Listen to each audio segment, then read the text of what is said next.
jam. All right, you doing the intro or I'm doing the intro? In fact, you do the intro just to throw them off. Even though it's on my channel, you do the intro just to trip them out a bit. Oh, okay. We are on Vivec's channel and we're here with the Trip Sitters episode 16. That is 16 episodes. I can't believe it's already been that much. I know. Um, How yeah, how long so has this been? How long have we been doing this for? It's been a few. It's about like five. Is oh, it I can 5 go months? check really quickly if you want me to. Yes. 5 months, you think? Yeah, it's been oh my God, dude. Time's flying by. I remember the first episode. Yeah.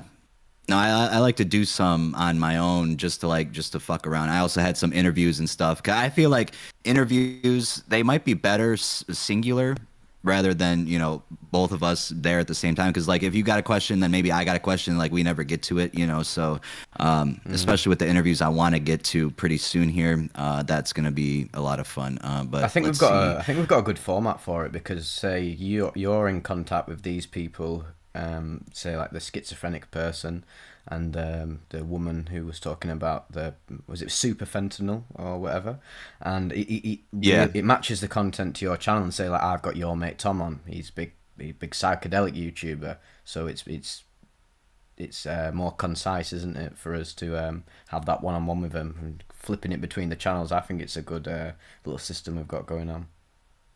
right, right. And that you're definitely way more psychedelic than me because I upload a psychedelic story like once every couple months. It seems like now, Mm. and but you're every single video. So that's you need whenever there's a psych tuber that's coming on that needs to go on your channel. And Yeah. yeah, and but so we did it. April 21st was our first episode. Mm.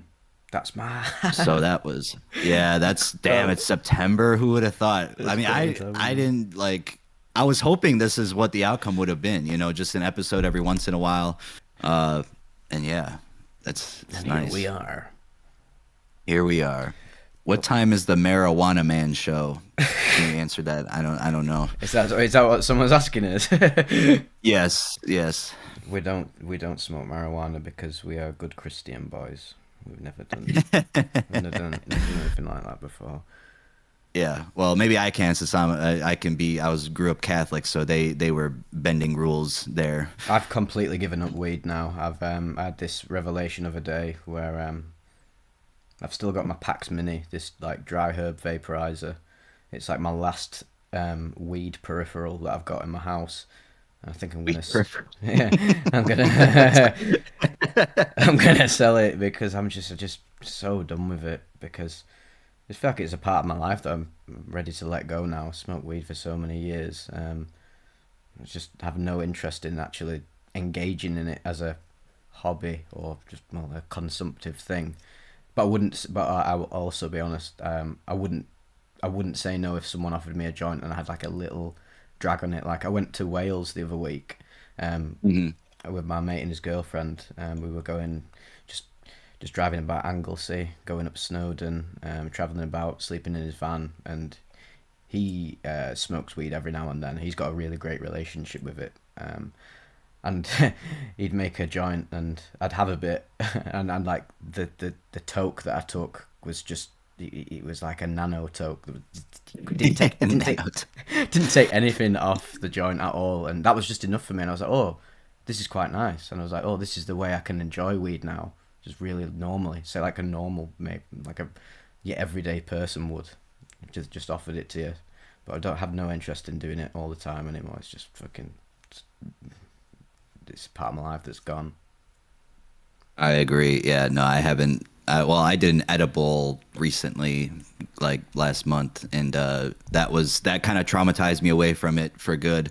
Hmm. Um, I it was only 5 milligrams too, and that's how lightweight I am. I don't really care about like what someone says. Like, dude, you took like 20 milligrams of THC. Like, I don't go by that. I just saw on the package it was 5 milligrams. But like usually I'm just like it's weed. It's an edible. I'll just eat part of it or I'll smoke some of it. And Yeah, every time it just affects me terribly. It just affects me terribly. Negative thoughts come in, I know. worried thoughts. Just keep on thinking of negative and worried things, and yeah. So It's a no go for me. It's a no go for me. But I'm glad you had the nanotokes. That sounds like something maybe I would try. I feel like maybe that could work a little bit for me, but I don't know. It might still trigger some sort of extra anxiety that I do not need.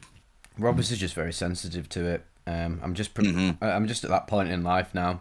I mean, it's my birthday this Friday, so I'll be 27. So Oh, happy yeah, birthday! yeah. Happy birthday, future me. I just feel like I've got to that point in my life now. I'm just, oh god, I'm just. I love that. Like I've said many times, I'm very extroverted. I like partying, but I don't have to do substances to have a good time. I like excitement, but I don't want to be frying my brain anymore. I'm enjoying just my sober consciousness.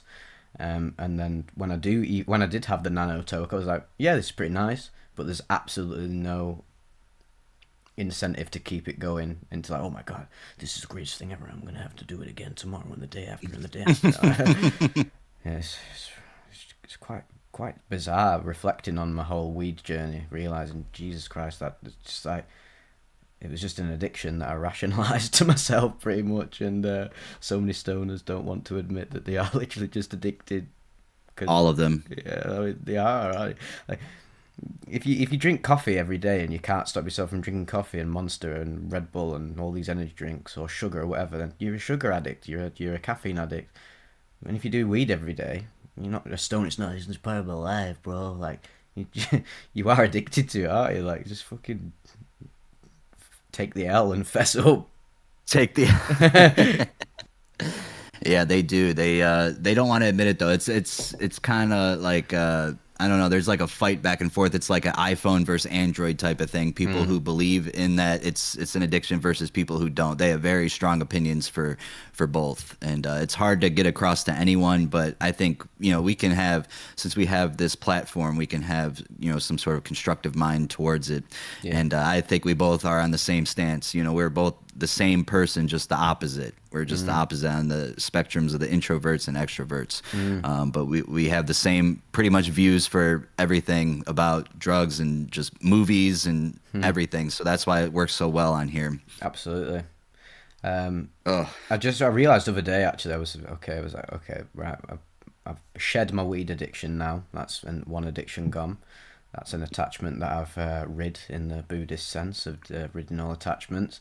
And I was like, okay, what other areas do I need to work on? Obviously, the ketamine addiction is the prevailing one, but that goes deep. That goes deeper than the subtle addictions. And I was thinking about the subtle addictions, and then I realized actually I don't have. There's another big addiction I have, and I was like, okay, I actually am addicted to my phone. I realized actually I am because I go on that YouTube studio so many times.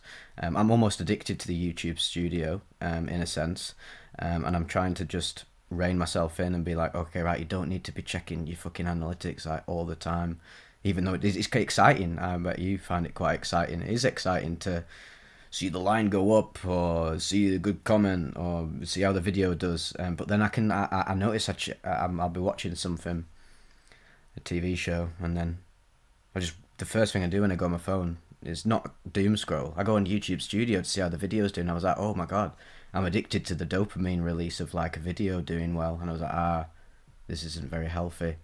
It's more rewarding to get the video out, whatever, just let it fester and come back to it later. I feel for my brain. And no, that YouTube Studio app is it's very fun to look at, especially right when you upload. It's, oh man, it's a sight to see. I know that you had a recent video that did what was it? Oh yeah, the guy who took this boy took 25i and lost his mind. That one got Oh yeah, that pretty did really good well. amount of views on that one.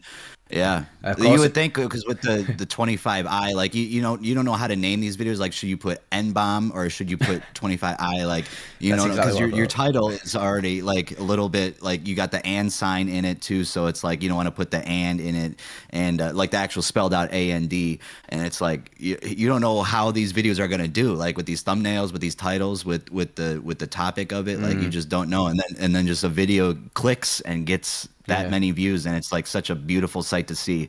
It is. Really is. I don't. This is another thing I've gotten over now as well, or getting over. is expecting a video to do well and having too much hope for a video to explode. If it does, it does, and if it doesn't, it doesn't. And then just don't expect anything really. Just make good content, and but you also need to get clever with your titles. You Yes. don't just be like, this is a video or something. I was very happy. What I was really happy about that video was like, yeah, of course that video is gonna do well. The title is eye catching, good thumbnail. The story's interesting. I was like, okay, this is shocking content. The internet loves shock value. But what I was really happy about was my Shed Talk video, the why you should stop smoking weed all the time. Yeah, that one got a good amount of views too. I saw that. That was The that's engagement, the one I was actually thinking of. the engagement in terms of the comments was insane. Because obviously I noticed like the views um, dropped off a little bit, but what was amazing to see was the comments. The comments were insane. The amount of different threads there were in there, amount of insights that people were sharing. It was a great bit of interaction on that video, and I'm just glad that I've now carved out. Okay, right, I don't. Sometimes my trip report videos, because I like. Obviously, I'm focusing a lot more on like the mystical sort of like positive experiences. That's what I really want to do. But let's be honest, the internet doesn't like positivity, does it? So No, they don't. They don't. Neither do I. and I get it as well. I fucking love shocking stuff. I completely get it. I completely understand. But every now and then, one does really well. There'll be like a lightning in a bottle moment. But then I was a bit worried. I was like, okay, I don't really want to just do more, like just do shocking trip reports and horrifying trip reports. Like I say, that's very much your niche, and hmm I want to just cover the whole spectrum of the psychedelic experience. So it's good now that I can like. I covered this really interesting substance the other day called AMT, which is a psychedelic stimulant, Yeah. and it didn't do amazingly well, the video, but it was my favourite video to make because I was learning about a new substance and the people who watched it learned about a new substance. And it was a seriously heartwarming trip, and it was a case study in like psychedelic wholesomeness. So I was glad that I could make that and have the creative satisfaction and then be like, okay, right, I know that video's not going to do well. Next video, I'm like, okay, this guy took 25i and absolutely fucking went crazy. Like, you really gotta watch it right now. So I think I've got a good I think I've got a good system now going on in my channel to allow myself to get right. Okay, this video will get views. This video will satisfy me creatively, and then this video I can experiment with and not get too bothered about if it doesn't do well. So it's good, pretty good, man. You got a good mix going on. You got a good mix. Yeah, no, it's I really don't know how I view it. I just view it as I hope I'm still in the league that I want it to blow up. Not when like I do a video on a substance that no one really knows about. Like let's just say it's like an antipsychotic that no one's ever heard of before. Like I'm not expecting that to do well, but something like a deter video over a little bit is going to do well. Or inhalant reports, those always do well, but I'm just trying to like expand it a little bit, not just keep doing those all the time, because you can't. I mean, you want to be creative with it. You want to do what you want to do, but you also have to cater to your audience. Mostly, that's what you mostly have to do at the same time. But as also you got to be yourself, and that's why I think your video about the weed, your weed journey. With your thumbnail on it, I think that really grabs people, because like I'm just looking at it right now, and you're like looking up in the air, and you're just like, I'm talking about something, and this is something you should really listen to. So That was funny because I didn't even pick the thumbnail; it was just auto-generated. So oh man, that YouTube really sorted me out in that respect. And yeah, a lot of them thumbnails for the Shed Talks. For some instance in the video, I just managed to make some really good facial expression for the algorithm, which is good. So I've cracked. Yeah, I've got a good format for the Shed Talk, and then the Shed Talk will then go over to Japan when I'm there, and it'll be oh like shit. whatever shed is in Japanese, like, oh, shed talk. Let's see what shed is in Japanese. But yeah, that'll be serious, like talking outside a temple or some spiritually significant area, talking about spirituality or or whatever. That's just like, whoa. It's taken, it's like the shed already is very aesthetically pleasing, but fucking hell, Japanese temple is on another level. Yeah, I mean, I think honestly, maybe doing a video on Japan's drug culture might be good because, or like doing maybe change it all up and just start interviewing people in the street and see like what you can ask them about like what the drug scene is like out here because like Oh, I that's know in good. Japan it is not the same at all. I don't feel like they do as much, but maybe it's just they're just more private because that's just how they are. That's just how the Japanese are. They're just private people. Um, but that would be very interesting to ask about and just to find out, or maybe just find out about it and then speak on your experience, like see what you're seeing, like if there's what kind of homeless scene is out there. There's probably not that much compared to, I don't know how the homeless scene is out there in Europe, but over here it gets pretty bad in some major cities. Just like there's streets of people on the just laying down on the ground and tents and just it's really sad to see. But I don't think in Japan it's just a lot different, and that would be a good video, like the counterculture for it.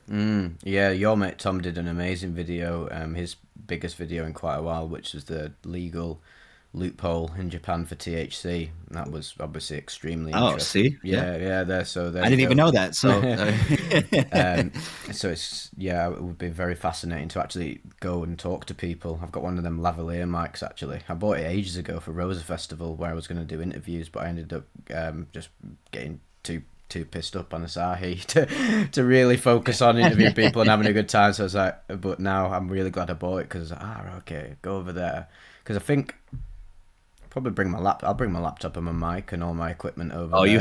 you have to for sure. Okay, because yeah, in a sense, it's not technically Uh, work. It's not technically working over there, is it? It's just doing bits while you're over there. I'm sure it's not a problem with the Japanese government. I also don't think they're going to be knocking on my fucking dojo wherever I'm staying to be. Oh, what are eh, you doing, this car? But it'll be interesting, yeah, to go actually just talk in the street with people and say that. Oh, what is your opinion on psychedelics in Japanese culture and where are they going and have you taken them yourself? That yeah. Well, I'm glad you told me that. I mean, I would have had that insight anyway, but I forgot about my actual fucking interview mic yeah, that I've got under here. So that'd be really fascinating because obviously I already know. I already know what the answers are going to be, which is interesting. That your mate Tom video, a lot of people in the Japanese like working class would rather be taking mushrooms than actually smoking weed because weed is synonymous with being lazy and being dopey. And you know what the Japanese are like? hmm They love grafting their asses off. They love a good 18-hour work day. Who doesn't? No, you got a $5 question, so Oh I'm gonna ask shit! it to you. Yeah, how do you Thank you very ensure your much. videos are being fed to your target YouTube audience and not being fed to people who don't care? That's interesting. That's a really, really good question because actually it's sort of out of your control. You can mitigate it, I guess, with your tags, your titles, your description, even the content of your video, and just your general aura that you present online. What are you going to attract? Law of attraction, in a sense. But the real person pulling the strings is YouTube and their Yes. algorithmic bots. They're the real people who are feeding your content to viewers that they think would watch it. So in a sense, they're the mastermind, and this is why I've seen a lot of sort of like a lot of religious fundamentalist people often end up in my held for review section in my comments. They're like, no, he took a psychedelic when he should have talked to Jesus instead, and it's like, and then they'll quote some Bible verse, and obviously I'm absolutely don't judge anyone who's a Christian at all, but like, it's just these are just clearly just I don't know people in like the Bible Belt in America, like Facebook mums on YouTube who Yeah, somehow had like delusional. yeah, who somehow had a fucking spiritual trip report come up in their algorithm, and then that's triggered them. So I just hide them from the channel because honestly, not even for because I think people have this idea when you hide a user from the channel, it's for you to stop annoying you, and it's actually I'm actually thinking about them because I don't want them to get into arguments with people because I know people like I know my like core audience of like New Agers, psychonautic people, hippies, and just like people into consciousness and intellectuals would probably start arguing with them. So I'm sort of like helping them out because they'll keep commenting into that void over and over and over again, and when they realise no one's actually replying to them, and I'm not commenting back, they'll probably go and do something else. Hopefully, go and do something productive, like I don't know, do some good Yeah, shit. they said it's almost like it's better to be narrow than broad. That's true. Yep. I agree. I realised the other day just how niche this stuff that we do really is, even though it's obvious. It's funny because it's like the most fascinating niche ever, I think, psychedelic and substance related content, because everyone knows about drugs, everyone knows about psychedelics, spirituality, consciousness, and all the stuff we talk about. But the people who are actually into it and would watch content of it online is actually quite a small quote unquote niche. Um, Yet everyone's into it. Everyone knows what psychedelic is. You go on the street, everyone knows what cocaine is. Everyone knows about. Most people know about trip reports. I speak to people in IRL, and they know what trip reports are, but maybe they wouldn't consume it, and maybe they wouldn't listen to someone talking about drugs online or their weed journey. So the people who are actually into it are really quite a small niche. So even though we do have a lot of subscribers, it can actually be quite difficult for both of us to crack the algorithm because it is really quite a niche. Yeah, because I know some people who have the same amount of subscribers as we do, and they're getting like 100,000 views per video. But sometimes, they don't upload as much. But there's other like if you're gonna be like if you're gonna have that many subscribers and you're gonna be in like a popular topic type of thing, like an iceberg video person, like you're gonna get a lot of views. But for us, we have the dedicated viewers. That's what I like about us. Like we can upload our own merch and people will be excited for it and buy it. And Buy our just merch. It's and right here. It's like yes, yes, actually. even my mum bought. I live Oh, with she did. I live with my parents, and I was just having a shower the other day, and my mum knocked on like, "Oh, I've made you a cup of tea. Just left it in your room." And I was like, "Oh yeah, cheers." Came out and there's a Vivec mug on my bedside table. I was like, "Oh, that's pretty cute." And I saw Find the Others. He bought a T-shirt as well, and Josiekins and etc. And so yeah, big ups. But I must say this. This. I think this is a bit of a difference between the the bulk of my audience and maybe the bulk of your audience, because I got a fucking lot of flack for my merch post that I put on my community post, which is I very, remember that. That was stupid. it was, That was really stupid. and I think I was thinking about it the other day. I wasn't really bothered. It made me laugh. It was very amusing. I just didn't want to wind people up, so I just left it. I was like, okay, if people really want to find merch on my channel, they'll discover it themselves. I won't promote it too much because I don't want to irk a big chunk of my audience, which is what I assume is hippies who don't like who don't like the I don't the commodification, not a good word, like the commercialization of stuff. They're just so against any form of like monetary gain of any sort of area, especially when it's stuff I talk about, which is a lot more mystical consciousness, spirituality stuff. And I think a lot of these people took offense to that, obviously, let's be real, they just weren't thinking very clearly. At the end of the day, No. it's not really very offensive. If I really wanted to grift my audience, I'd take on fucking Raid Shadow Legends. Right, right, That's right. what I really could do, or any other bullshit sponsorship. So, but I just thought, whatever. I can't be asked really stressing myself out Yeah, with these hippies.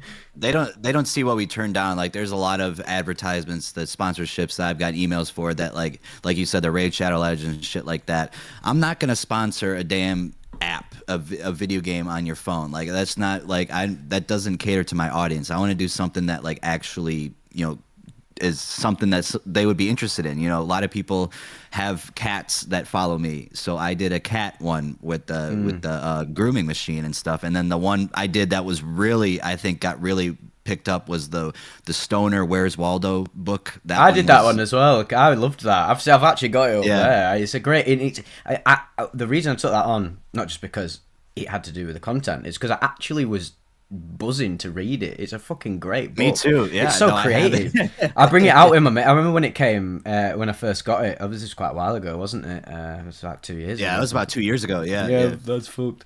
But I used to bring it out to him every time I go out to my mate's house as well. Like if we're just having a little sesh, a few beers or a few joints and that. Back in the day, I'd fucking just bring it out and then we'd try and find the dealers on the page. It's so much fun, and I bring it to like festivals and that. It's fucking class. It's a great book. Anyway, if that as soon as I see stuff like that, obviously it's great to have the monetary support and it's awesome to have a sponsorship, but it's great to promote a piece of art like that. That's a fucking piece of art. Yeah, The amount of detail in that was crazy.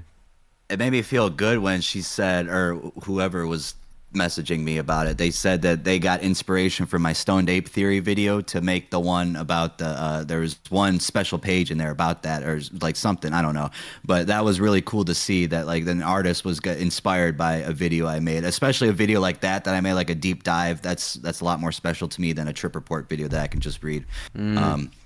But yeah, no, that was really cool to hear about. So, man, that's a good book. I gotta find it. I put it in my other room somewhere, but I wanna go back and read it because that was, yeah. It's hard to find them. I thought it was very interesting that came along for us in sort of our early days, and I'm a bit shocked that nothing else is of that caliber has come up again while we're in sort of Yeah, our same. we're in our renaissance period or whatever, where we're really in the thick of it now. But I guess it's just a matter of time. Something will come along. But you just mentioned the deep dives and that. I'm definitely gonna start. So just in terms of the content and where the channel is going. Obviously, I think for both of us, the trip reports are the bread and butter. They are the guaranteed. Yes, They're the guaranteed things that yes, get views. They're guaranteed to please people, and it's the foundational aspect of the channel, isn't it? And but that's what's great is that it allows you. You can right, okay. You like I was saying before, make an experimental video. Okay, maybe it doesn't do well.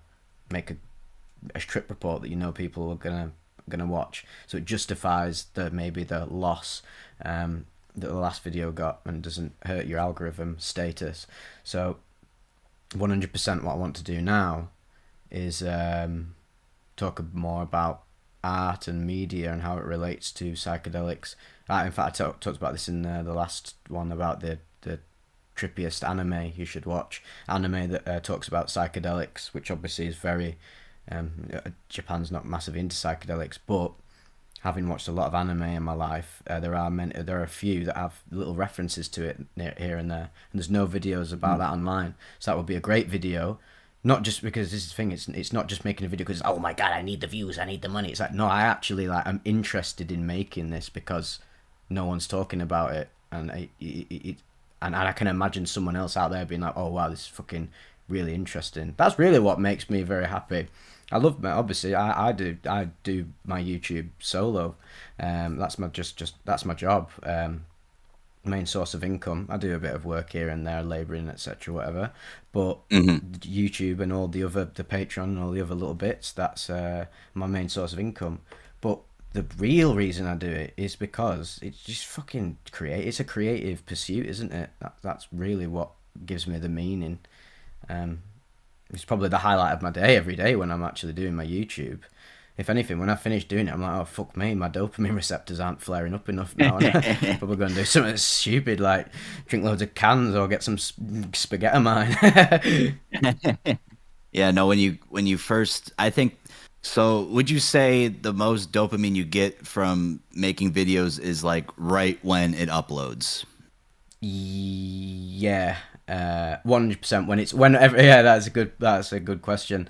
when does it all come together, the dopamine puzzle? It's when all of them fucking like it's when the ticks, it's when the copyright and the ad suitability ticks both are both green. That's like Oh man, brilliant. that's the best feeling when I get a full green. Oh my god, dude, that's just it's especially just in amazing. our niche as well, where you have no idea how the YouTube ad suitability bot is gonna review your video. Because that why you should stop smoking weed video, it took them fucking ages to review that. It took them like 2 weeks to review it, And I just thought, what is going on here? This is ridiculous. It usually says takes 7 days to review something. So I was like, okay, there's something going on here. And it didn't. It Hmm. didn't. It didn't pass it in the end. And I was like, this is just fucking ridiculous. It's like probably like the most ad-friendly video I've ever made. How the hell? Right. And then the fucking 25i. The boy took 25i and lost his fucking marbles in front of his whole family. Media green check mark, even though it's a horrifying thumbnail, horrifying title, and a horrifying research chemical as the basis of the content. It's just fries my And brain. that got fully monetized. You're Yeah. saying? Well, thank Because God it it. cut Thank out God there it. a little bit. It did get fully monetized. Thank God it did. Thank God it did. But it just was ridiculous how the Shed Talk videos sometimes don't.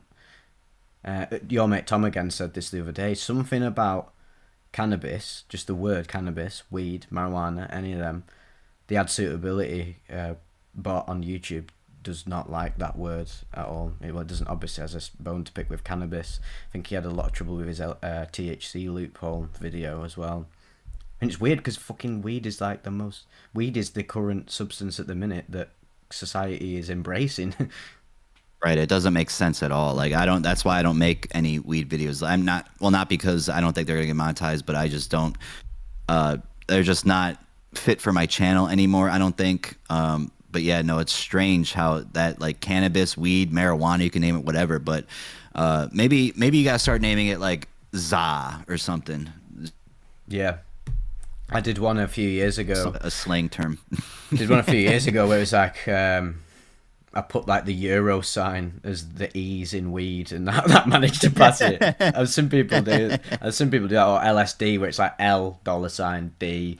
Yep. That works, and it doesn't harm your space in the algorithm either, because everybody who's looking at it knows what it is. It's not going to confuse most people. So yeah, I guess I might start doing that. But I'm a bit. This is probably me, is that I am a bit of a perfectionist in terms of the way the video looks. I'm like, yeah, okay, I guess I could get monetize. I could monetize this video if I put L dollar sign D, but I like it to be concise and comprehensive and look a bit more professional. And but sometimes Right. you just got to take that hit. And so yeah, sometimes I overanalyze that a bit too much about my content. Yeah, no, I feel the same way. I don't want to do. I think I did that for one video I did, but you know, since I work at the post office, I have that full time income I can make, and then so if I see, I mean, every video I upload, it automatically is limited monetization, limited ad suitability. It always gets it every time. So All it right. usually takes like yeah about 4 to 5 days for it to actually go through. Sometimes it goes quicker. Um, you know, they're really fast with copyright though. If I use because my last live, I used a song, and I was just playing it in the background for like 15 seconds, and they like automatically it got copyrighted and demonetized. But then I cut it out in the beginning, so but that got fully that's what I like about the streams. The streams are fully monetized. That always gets fully monetized, but just every video I upload, it doesn't really matter. But I'm sure the big announcement video would have been fully monetized. What's the point of monetizing a 46-second Nah, no, right, video yeah. like that? So I just turned it off. And stupid shit like that, stupid videos that just like announcement stuff. And but yeah, every video I upload, man, it's just automatically a yellow money sign, and it kind of pisses me off. But when I first came back, though, when I got remonetized, it was all green for like a while, and then just one video became yellow, and I was like, "Oh, you motherfucker!" Mm. So it just everyone after that started becoming it. But then if it fixes itself in like a day, I'll take it. Like you're still getting the bulk of that money that you can make from it. Yeah. But yeah, no, it's truly tragic seeing that shit. Just it's like, oh, you work so hard, and it's another yellow. You're like, oh, Mm. It's interesting you said that about the copyright music, because I've had not massive issues, but a lot of, so when I do a compilation of some older videos that had perfect monetization, there was no problem with it, oh no yeah, problem with copyright, then I put them back in a compilation. And then obviously I use a lot of video game music, which is all falls under fair use somehow. The only reason I started doing it is because I watch a lot of YouTubers. I noticed they use loads of video game music, Almighty Lowly and all them, and they don't have any problems with it. And also I love video game music, so now though, because there's a lot of artists on SoundCloud and Spotify who are monetized and they sample these video game tracks. Silent Hill tracks, lots of the really famous like trip hoppy ones, are now getting sampled by these hip hop artists, and in the YouTube copyright bot, it comes up as their song and gives them the revenue. It says, "Oh, it's copyrighted by them, and you need to give them the revenue or share it with them." And I'm like, "But that's not their Oh song. shit. It's not actually their song that I used at all. It's like Akira Yamaoka's from Silent Hill, which falls under fair use." So then I'm like, "Oh my fucking god, this is absolute ball ache," because I don't really want to erase the song on the YouTube editor. I guess I could. It does a semi good job, but I care about like the listener's experience. I don't want it to be like whoop, whoop, whoop, whoop, with horrible fucking audio quality. And then some of them I can't go back in and remove because I don't have the Vegas projects. And so then I'll dispute it, and it takes 30. Well, the thing is like it takes 30 days. The claimant doesn't even fucking look at the claim because why would they? There's nothing to even look at. It's not them. It's not their music. They sampled it. They have no right to make money off that through my video. But then after 30 days, it's like, oh well, you just fucking missed out on a fair bit of Wonga, especially if your video did well and you could have made bare dough. And that's just a problem. Yeah, I've noticed now is that it's not actually the video game companies or the composers or anything doing the copyright. I've never ever ever had any video game composer claim a copyright strike unless it was like maybe something big like The Last of Us, which I guess the licensing gets a bit more complicated with like the HBO series.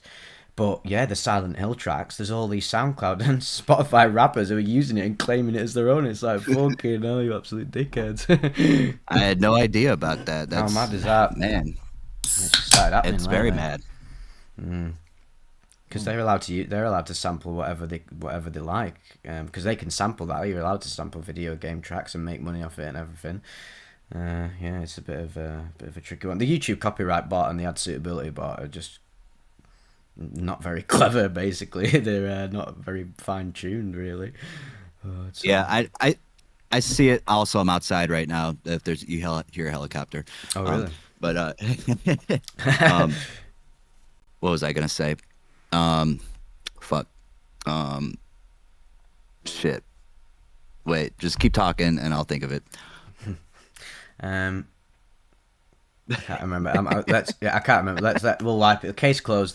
We'll close that case. I was just going to talk to you about.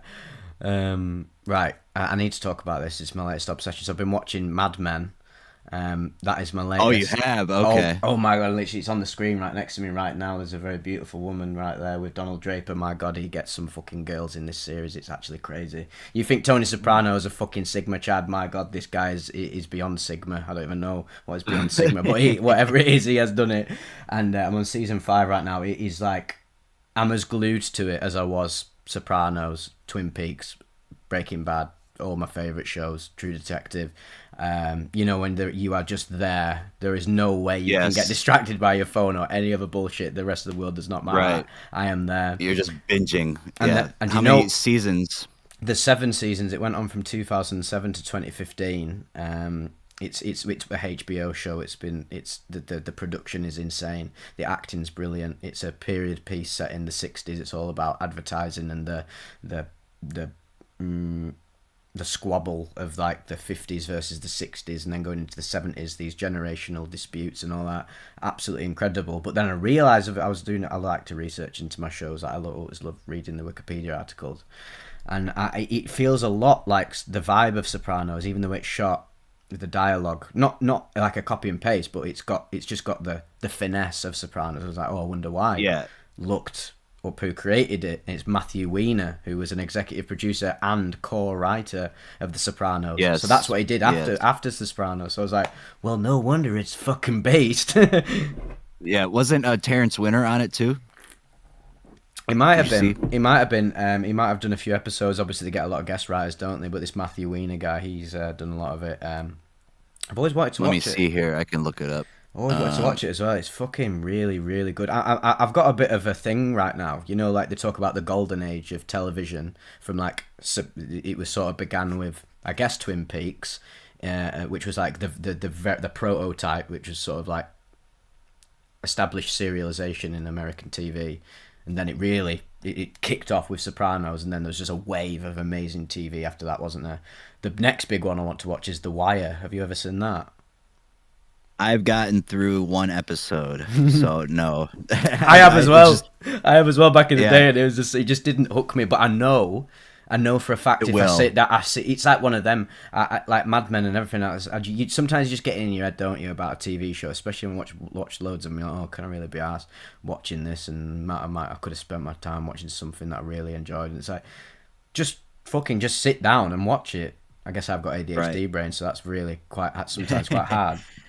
But the beauty of the ADHD brain, which is what I really Is liked when you about. do get hooked. Is when you do get hooked. You really get hooked. Yeah, Tom, your mate Tom really enlightened me the other in our chat on this podcast about the Hmm. ADHD brain because obviously I do struggle with it. I think our mine is quite extreme, and I think I've battered my brain with chemicals over the past 10 years, and should probably get I want to get medicated in terms of like health rather than rather than any conscious stuff. My consciousness, I'm happy with it, and he made a great. Then I started to go in a bit of a rut lately. I was like, oh, is my consciousness actually any good? Is it actually all right for what I'm doing? And he made a really good point about it. It's like, yeah, you might have attention deficit problems in areas that don't interest you, but when you get interested in something, you have the attention span of a superhuman. Like I can watch a fucking Yeah.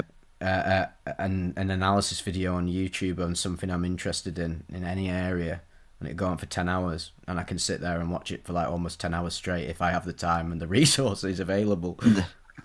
That's what I did the other day. Someone recommended to me on my last live Mindhunter on Netflix. I don't know if you've seen that show I've always wanted to before. watch that. Yeah. Is it good?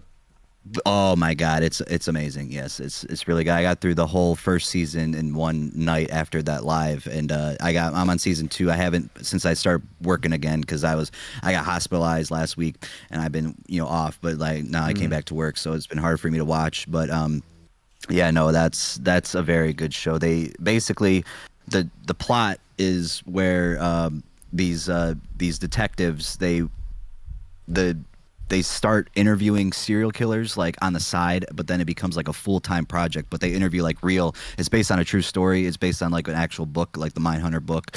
And they interview Ed Kemper and Son of Sam and shit like that. So it's a really fascinating show. And the main actor in it, he's like a Sherlock Holmes type of person. He just knows everything about everyone. So, and it's only 2 seasons, and that's what kind of made me want to watch it because I'm like, Mm. okay, so it's not going to take that much time, and they're only like 40 to 50 minutes per episode, and one of Mm. them was actually like 35 minutes. I was like, what the Mm. fuck?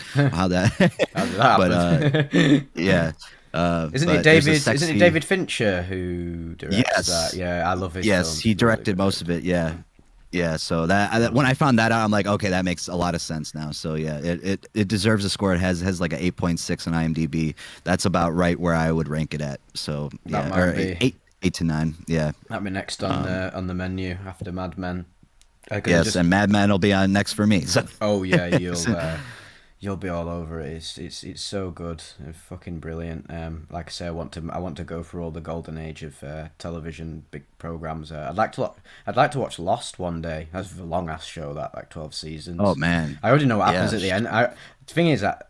And to be fair, I'm not fucking asked about spoilers. I sometimes do get a bit bothered, like, but I don't get really emotional about it like some people do, because in a sense it doesn't spoil anything for me. It's just a bit of information I found out. I knew what happened at the end of Sopranos. I watched that Family Guy episode where Brian comes in. He's like, "It's like the end of Sopranos here," like one of them cutaway Yeah. gag, and that stuck in my head as a youth, and I could never get over it. Yes, So I me was like, okay, too. well, I've just Me fucking been too. spoiled by like a TV show. I was like, well, no, might as well just get over it. I'm not asked about it. I'd probably be asked if I found out about this is what I fucking hate like sometimes about social media, right, and the algorithm, because obviously it knows what you're looking up online, doesn't it? You're googling. I don't know. I'm googling Mad Men. I've been playing. I just finished the Elden Ring DLC, the game, and I had the last boss spoiled for me, which I didn't really want to know what the last boss was. I obviously wasn't bothered at all. But in the moment when I found out, I was like, oh, that's a bit annoying because my algorithm just fed me information about the game that it knows I'm playing through all of my fucking linked devices, and it was like how to beat the last boss, which is called this, and it was like okay, right, well, I didn't really want to know that, but I can't actually avoid it because I'm fucking online. So it's harder to avoid spoilers than ever now. Yeah, especially if just going on YouTube and seeing a thumbnail for like a death scene or like the saddest deaths in Sopranos, and you see I'm not gonna spoil it, but like Yeah. it's yeah, fucking it's hard to ignore. That's why if I see a show, if someone recommends me something, I'm just gonna go straight to it. I'm not even gonna look up anything about it. I'm just gonna be like, all right, listen, because that's how I am with movies now. I don't watch trailers Me anymore neither. unless I'm at the movie theater because I don't want to know. I really don't want to know. Oh God, can I just right again? This is the big movie discussion thing at the minute. Well, you watched it, didn't you? Alien Romulus. I fucking hated that. It was shit. Like it was shit film. I completely I agree. didn't hate it. I think I hated it because I love Alien so much. Because I hated it because it just didn't add anything of value to the series at all, other than like I love a fucking xenomorph. I am a bit of a xenomorph enthusiast. It's my favorite creature in any film. If there's a, yeah, I even said to you, didn't I? I was like, if there's a xenomorph in it, I'll probably enjoy it, and I didn't. It pissed me off because, and I completely agreed with YMS, and I completely agreed with Red Letter Media that this was probably the most member berries laden film. Member berries, if anyone doesn't know, is like a South Park joke where there's like these grapes, these berries that basically like give you this nostalgia orgasm over something that you loved. Like, oh my god, Back to the Future. Oh, I fucking you remember Back to the Future was so good. We'll give you another one and all the famous lines. And that was what Alien Romulus was like.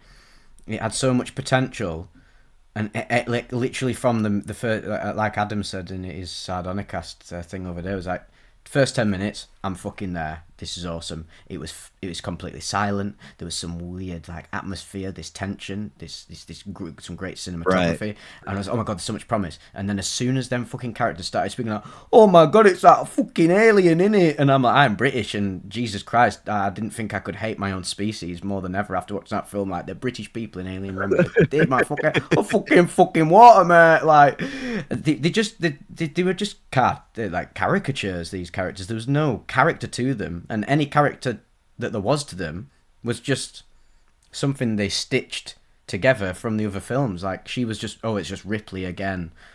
Oh, it's just the android Right. again. Like it literally was the android again. It literally was Ian Holm, the deep fake. Like how much fucking money are they pouring into these films and they can't even get these deep fake AIs to look good? Like what the fuck was that What? So I got two questions for you about that. about? So what do you think of the robot guy, the black guy? Oh, And then what did you think about the xenomorph offspring that came in at the end? oh, the only two good films, the only two good things about the film. Yeah, pretty much. I mean, like I say, I disliked the film heavily. It wasn't a bad film. Like I can separate my subjective experience from the objective analysis of the film. It's a very well made film in a lot of areas. I appreciated so much about it.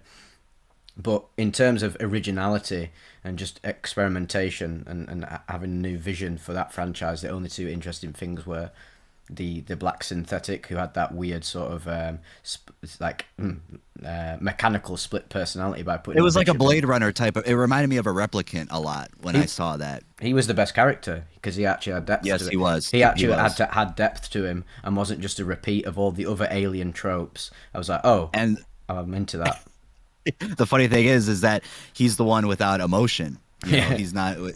So that's funny that the character without emotion has no fucking like actual character to him was the most characteristic character in the whole character film. That's very telling. That's very telling of our modern era right now because genuine people feel more like NPCs than these fucking AIs. I've had better chats with my fucking Discord AI than I do with like people on my comment section sometimes. I feel like a more developed person. But yeah, also the offspring alien, which half of me is like, okay, this is basically just Alien Resurrect. This is just the member berries. Remember this nostalgia thing that will give you a dopamine burst, sort of shtick from Alien Resurrection. So I was like, okay, this is pretty unoriginal. But the only original thing about it was, okay, I guess it's now a engineer, the Promethean version of an alien. I was like, okay, I guess that's interesting, but it didn't really get me going in any sense. And I also thought the way they tied it into the Prometheus sort of Alien Covenant continuation of the Alien timeline was quite sloppy, and I agreed with a lot of people who said like the whole fucking marketing about that film was, oh, let's go back to basics, which I was like, okay, if you make a really great horror, sci-fi horror, like Alien again, but different and with good practical effects, I would have been all there.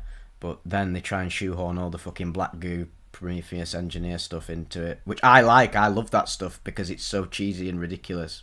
But the way it was incorporated into that film, it was just like, it was just member berries. It was like, oh, remember Prometheus and Alien coming, and like it's part of the timeline. Like it felt like Adam said, it felt like a Disneyification of Alien, and of course it does because Disney now owns 20th Century Fox, who owns Alien. Yeah, that's fucking. Oh, I didn't think about that. Culture Yeah, is no, it's so homogenous, like it is.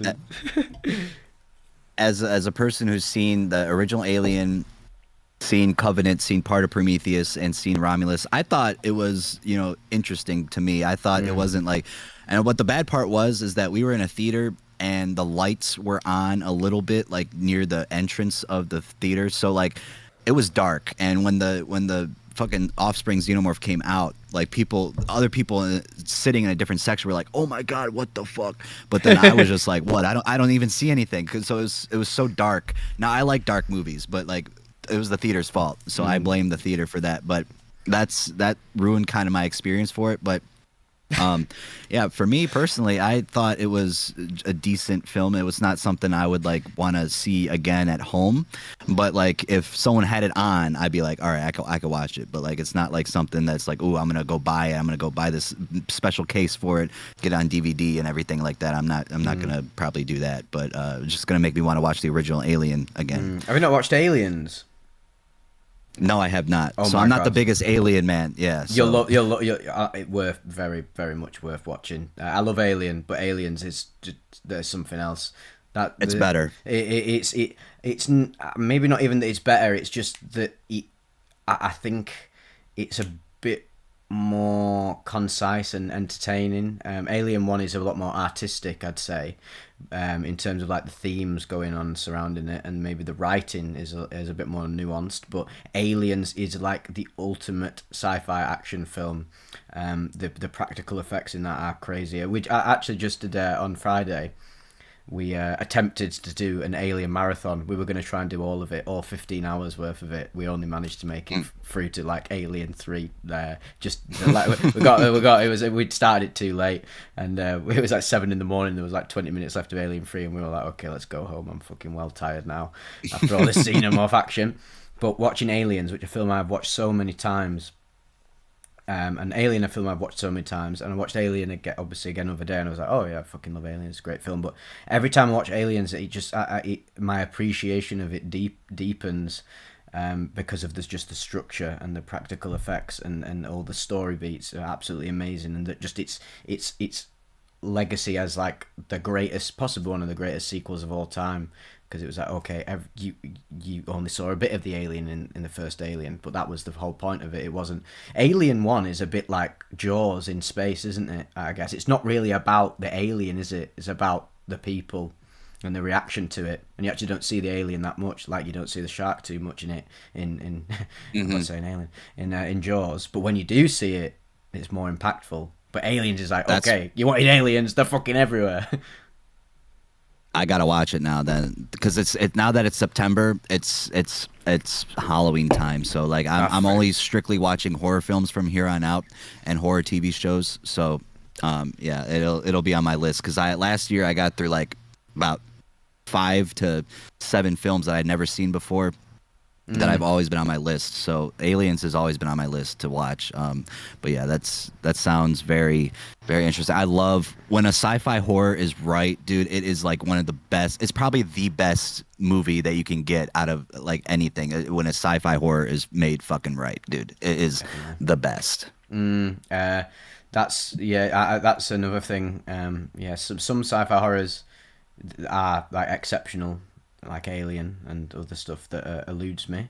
But then you've got stuff that could have been amazing, like Event Horizon, which has great elements, I think, but isn't quite there, because there's a lot of that film is just a lot of plodding and bullshittery. But when it does pop off, Event Horizon, when the memorable stuff does happen, it's like I burned in my retinas. I can remember scenes from it right now. The torture orgy, the cosmic horror torture orgy. That's fucking amazing scene. Sam Neill going west, fucking putting his hand on Lawrence Fishburne, and they got all these weird sort of practical effects. That's really good, but didn't quite reach the mark. I think there's a lot of room for a really, really good new sci-fi horror, not a fucking rehash. Someone, please, for the love of God. That's all it is nowadays. That's all it is nowadays. That's what I'm pissed about. They need to make something that's not fucking just remakes, sequels, prequels. Like, you need to do something new. Now, although I am ready for Nosferatu, I am ready for that fucking movie to come out, because with Robert Eggers, and I do like Bill Skarsgård. I think he did well as, like, I mean, he did well at what he could do with Pennywise, but it wasn't I still like Tim Curry's a lot better. But you know, that whole Skarsgård family is actually very well talented. And then Lily Rose Depp is going to be in it, but like just something like that, a remake from a movie that was from 1922. Like, okay, that's an exception, and especially with Robert Eggers at the helm. Like, of course, I'm going to be all for that. Yeah, because I'll give that. I mean, that's already. I know that's going to be Kino. It's Robert Eggers. It's a seriously great filmmaker. Oh man, you could argue that that's. I mean, well, it is. It's going to be a retelling of the Nosferatu existing IP, but it's not like fucking Alien Romulus. It's not like Star Wars: The Force Awakens or the Disney the Disney retreading machine. It's taking something that already exists and doing an actual new spin on it, not just full of nostalgia bait member berries bullshit. So I'm very excited for that. To be honest, there's loads of everyone is always saying, "Oh my god, films are fucking dead, man." And it's like, yeah, maybe there's too much. There's more shit. I think there's more bullshit plaguing the industry, but there are a lot of fucking great films. There's so many great films. Yorgos Lanthimos, Poor Things, That Kinds of Kindness, fucking awesome. Loved that. Robert Eggers is great. Ari Aster. Ari Aster, just anyone who started with A24 basically is gonna be amazing. Yeah, they're really carrying the torch in terms of it's artsy, but it's also entertaining. It's not like proper art house stuff like Michael Haneke or them oftentimes European directors, but it's just peak Kino, isn't it? It reminds me of like 90s movies where they were blockbusters and entertaining, like Fight Club, The Matrix. They're like blockbusters and you want to go and watch them and have fun, but they're actually deep as well. It's not just about having fun, it's about actually thinking about what the film's saying, and more artistic. But the only way to get rid of these fucking Disney retreads is for people to stop watching them, and clearly people want to watch them because they fucking drive in loads of money. Like Alien Romulus has made loads of money, which has basically told Disney, and like it's basically told Disney that okay, the next one is going to be like, oh, let's just people love nostalgia bait, so we'll just retread it again. There's no way they'll risk making something unique or interesting, because why would you? Yeah, Disney is the real problem here. They're starting to Disney, Marvel, 20th Century Fox, all mixed together. But back to A24, did you see that they're working on a Friday the 13th series? I didn't like the Friday the 13th movies. I thought they were like, I don't know. I was always bored with them. I like some of the movies, but the original really just not for me. But I feel like, you know, with A24 at the helm, I feel like they can do something with it. Did you see that? I didn't actually. I'm not surprised though, to be honest. But I am surprised that A24 would get involved with it. I thought it'd be some bullshit corporation or bullshit film studio. So Blumhouse. yeah. So that's exciting. Blumhouse. I love my slasher films. But yes, I remember last year or the year before, me and my group of mates I have were big into horror films. Oh, they're just a film. We always stick a horror film on when we're having a film sesh, and went for a few of Friday the 13th films, and it really did remind us. Oh, these films are actually quite boring. Like they're actually really not. They're not. They're not. They're not. They're not funny in like the cheesy Nightmare on Elm Street No, way. yeah. They're not scary like. Well, they're not disturbing like Texas Chainsaw Massacre. They're not weird and practical. They've not got the great practical effects of like Hellraiser and stuff. So I was like, you know what, this is like the worst of the big slasher franchises, but the two I really do like is Freddy versus Jason and the Friday the Oh 13th. man. I really like the Friday the 13th 2009 Me too. remake Me because too. I it's fucking just love like that. it's just like cheesy 2000s horror where it's like the new metal score like yeah man let's fucking go like, go Cram Crystal Way bro like, I love them sort of films like they're so cheesy but they've got so much personality like that's what I hate about like this is what I really hate about media nowadays.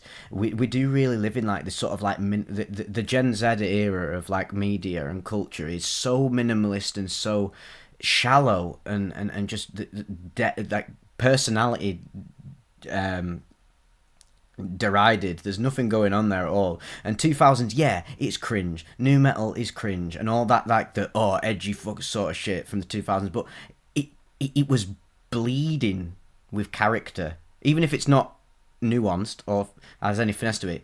It had energy, didn't it?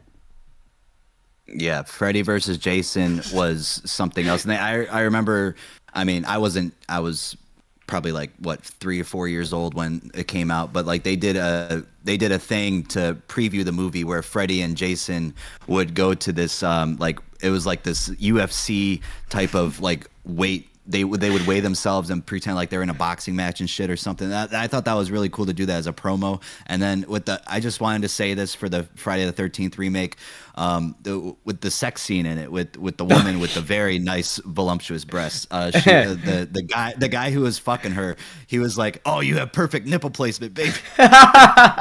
That's like peak 2000 sort of like dude bro lingo in it. I love it. It transports me.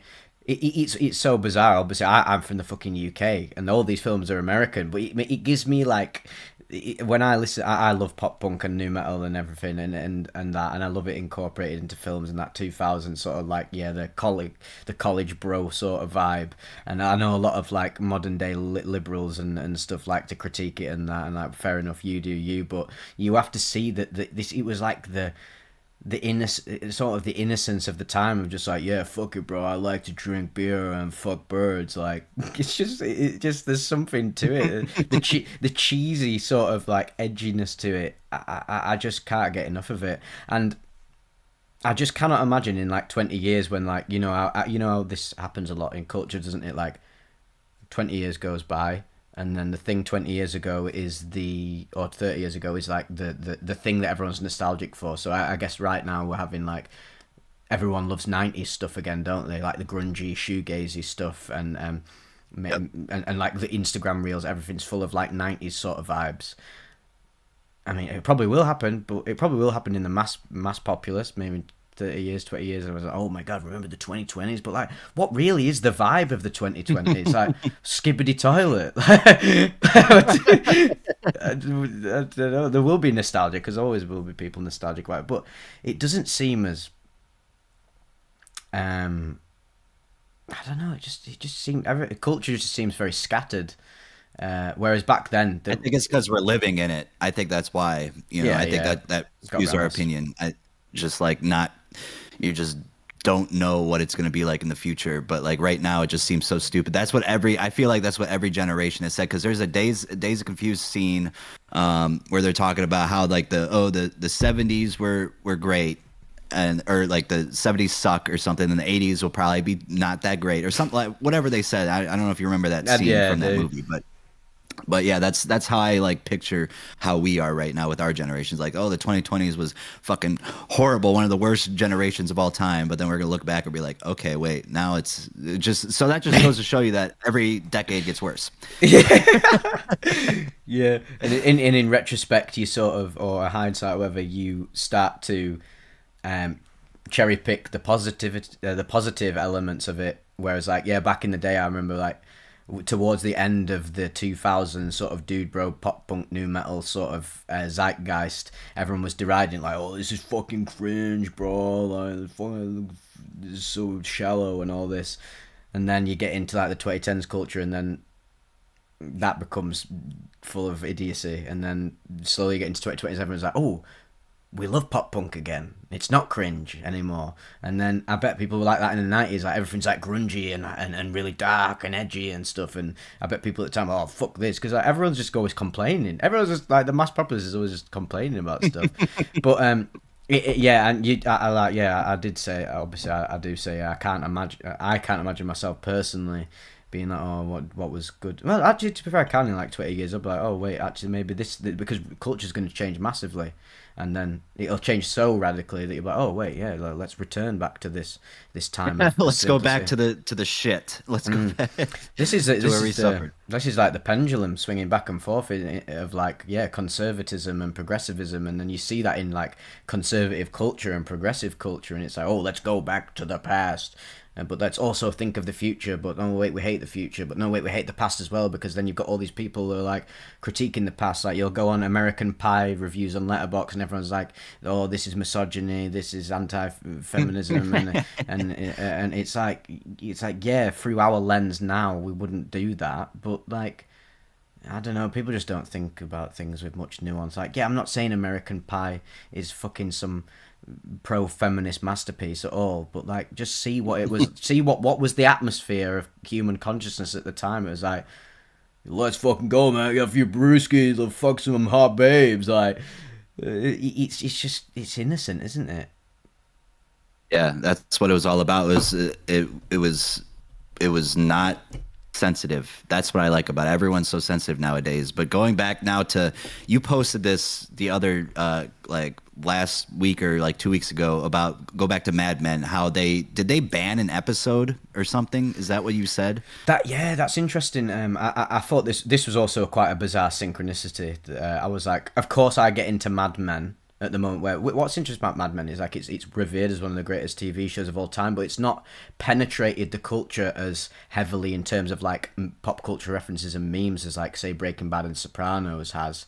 But it had like a little bit of a resurgence in the public consciousness again recently, because Netflix got the rights to it, and then Prime's got the rights to it, and there's this one episode where Roger Sterling, one of the characters in it, he actually he puts on a blackface, for a very, very, very brief period of time, which I don't even care, because the actual context of it was extremely clever. It's set in the fucking 60s. There's a massive theme in the show of the ambivalence towards civil rights and race and gays and anything that was a bit liberal. So it was part of the show, and I just thought it saddened me, because it was like, these companies treat humans as if they're too stupid to understand art. And that's what really depressed me about it. It came up on Prime, and it was like, warning, this episode may shock your life forever. Oh, okay. And it's like, he literally just gets dressed up in blackface. It's like, hello, my honey, hello, my baby. And it's like, oh my God, that it wasn't even, it was just a joke. It was just a joke in the context of the show. And you know what's funny about it in the show is that all the characters say like, maybe this is a bit distasteful. Why did we need the fucking Prime? Why did we need Bezos, or whoever the Netflix fucking mastermind is, to write this thing before the episode to stop people from getting triggered? But then I was like, okay, actually I'm pinning too much blame on the executive producers. Actually, it takes two to tango. Yeah, I think the producers shouldn't be doing that, because it's fucking ridiculous. But also, the people who are consuming this content need to fucking get a pair of balls and grow up and stop getting sensitive over stuff that is not actually wrong. There's nothing wrong with that. Like, why are you getting asked about something? It's like getting asked about like cavemen fucking going out of the cave and like raping another caveman from another tribe. Like, why would you get triggered about that? That's what we were doing back in the day. We were doing blackface back in the day. Like, why are you deriding the past and judging it? Don't judge it, understand it. And that just tells me that people are fucking stupid, like on a mass scale. I feel like social media. What's funny about the internet is like you got this phone, this laptop right in front of me, and I can literally learn all about human knowledge and become like some fucking galaxy brain consciousness from just research on the internet. It's a luxury, and yet people just use it to make themselves stupider. Hmm. It's mad, isn't Yeah, it? they did a similar thing with Goodfellas. I don't know if you saw that, but on AMC it said something like there's some very bad Italian American stereotypes in this film, so viewer beware. My Like God. for Goodfellas, are you kidding me? Goodfellas is one of the most revered films of all time. It's my favorite film of all time. And just to have that in front of a movie that everyone knows, like it's a movie. It's a movie. It's a TV show. They're not actually like that. They're not actually doing that. We've come far enough to the point where, it's not like that. It's like so mind-boggling to me that people actually believe that, like with the Sopranos too, like when someone says Sopranos are racist, like that's the point of the fucking show. They were racist Italian mobsters who just fucking killed people. They were sociopaths. Yeah. That's the point of the fucking show. It's not making the actors racist. It's not, you're not watching it. If you're racist, you're not watching. If you're watching it, you're not racist. Like you're Yeah. just fucking. Oh my God, it pisses me off when I see that shit. Yeah. It really does. And the what another problem, this is also this is what propagates the culture wars or proliferates the culture wars, is that them putting these disclaimers in is actually making it the tension between the left and the right Yes. worse. It actually makes it worse because it pisses off the right, and not even the right, because I'm not right wing. I just like have a brain and can understand art and what they were going for. But it pisses off the right wing, who are like, you try to like um you're trying to I don't even know the word, like override the past. And then it also gets the liberals angry because it's like no, it doesn't get the liberals angry. It sort of like feeds into their ego of like, oh yes, this is the greatest thing ever. Well, this liberalism, like, they shallow liberalism, not real liberalism. So then that causes them to have conflict. So the incentive of the companies to put these disclaimers in is not helping the culture wars. It's proliferating them. It's probably the root cause of it all. If it wasn't there, people would just complain about it on Twitter, and then they just forget about it and complain about the It thing. would Like, die. it It die would off. die. Yeah, it would die away. But then when the big companies, the forces at play get involved with it, then there's more fuel for the fire. So it really does take two to tango. Um, but really, I think it's not symmetrical. I think more so the people, if the people just fucking wised up a bit and stopped complaining on Twitter about everything. Like, Twitter is so cancerous, man. Like, I'll never use it. I have that. The only reason I have a Twitter fucking account is if I ever get demonetized, so I can spam the YouTube team on there. I just don't even use it. It's just full of fucking like diatribe and bollocks and just On both sides, yeah, man. yeah, and I think some people were getting a bit of a bad, not a bad impression of me, not in bad, but they were getting an idea of me like, oh my God, maybe Vivec's like right wing because he criticizes progressives so much. It's like, no, no, that's like absolutely ridiculous. Like, because I make fucking hell. What is Vivec? What is the fucking avatar? Look, it's a play on Che Guevara. I obviously have some form of like Marxist ideas, but I'm not fully that. But I'm also not fully conservative. I like healthy conservatism. I like healthy leftism, and I like healthy centrism in a way. So I form my own political ideology in a sense. But I like to criticize the progressives the most because they have like this ego of being morally superior, which in a sense they are. They definitely are more morally developed than like some incel right wing fucking nutter who's gonna shoot up some like school full of girls or whatever because he can't get sex. Like that, I don't even need to critique that because that is like on its surface of like, no, you don't even need to critique it. That's just like blatantly wrong. But then when people are arguing about, oh my God, it's really great that like they made the Little Mermaid into this black gay disabled person, and I'm like, no, like that requires a more nuance to see the the lack of consciousness in. And I got into a bit of an argument with people on my Discord the other day about it. I was like, this isn't real. It's not real diversity, is it? It's not real diversity. It's corporate forced diversity to pander to teenage libtards. That's really what it is, isn't it? It really is like that. That's all. That's the thing. Going back to Disney, that's all they create. They create like their own diversity to just like make them seem like they care when they really like when these corporations do not give a fuck about anything about these people. Like, with me, with I reading experiences about drug addiction and stuff like that. I've read so much about what people go through, and that has really made me want to create diverse content. And man, I don't even know where I'm going with this, but it's just it just pisses me off seeing just these big ass corporations, big ass fucking social media websites just creating stuff just so they can look hip. And that's what we don't want to look. We want to just create diversity naturally, not fucking just like just put it in your face like here's what we're gonna do. This is gonna be a gay black man, and we're gonna put it in your face, and you're gonna just watch it because we're putting it in here because we want we want money. That's all we care about. We care about greed, money talks. And it's depressing. It's depressing when people.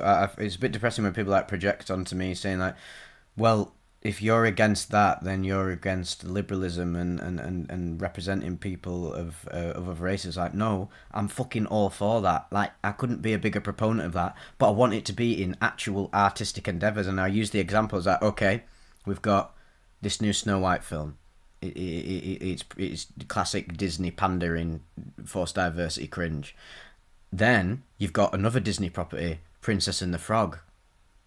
That was fucking great representation, great diversity, but it wasn't that wasn't the whole that wasn't the whole marketing of it. It was like, this was a great film, and it was a very clever spin on the classic princess fairy tales that Disney have done, using a person of color, and they did it in a really nuanced way and celebrated black culture and intertwined it with the fairy tale stuff that which has obviously been predominantly white.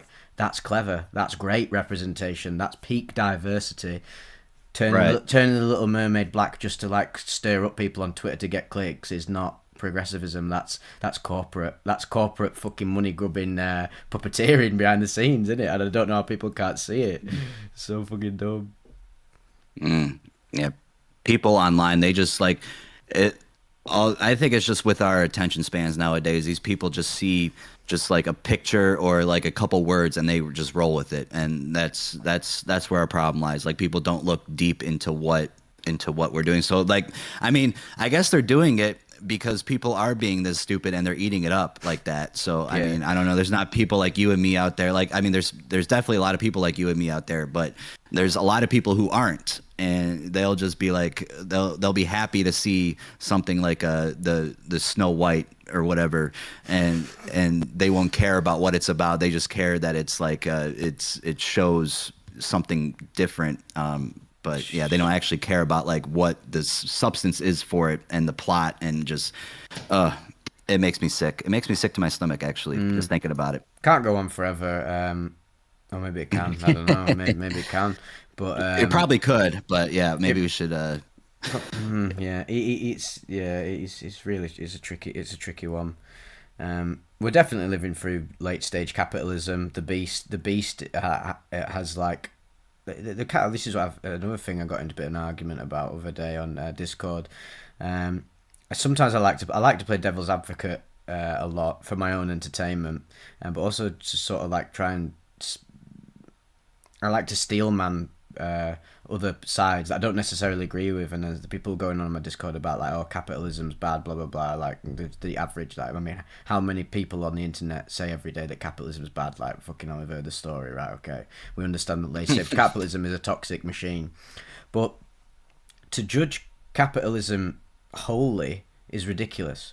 The whole reason I'm having this conversation with you right now on this laptop, and I'm looking at my phone, and I have a microphone, and I am on YouTube, is because of capitalism. So you have to also be grateful for the fact that, look, right, capitalism was an improvement on feudalism, wasn't it? It was the next logical system for humanity to proliferate.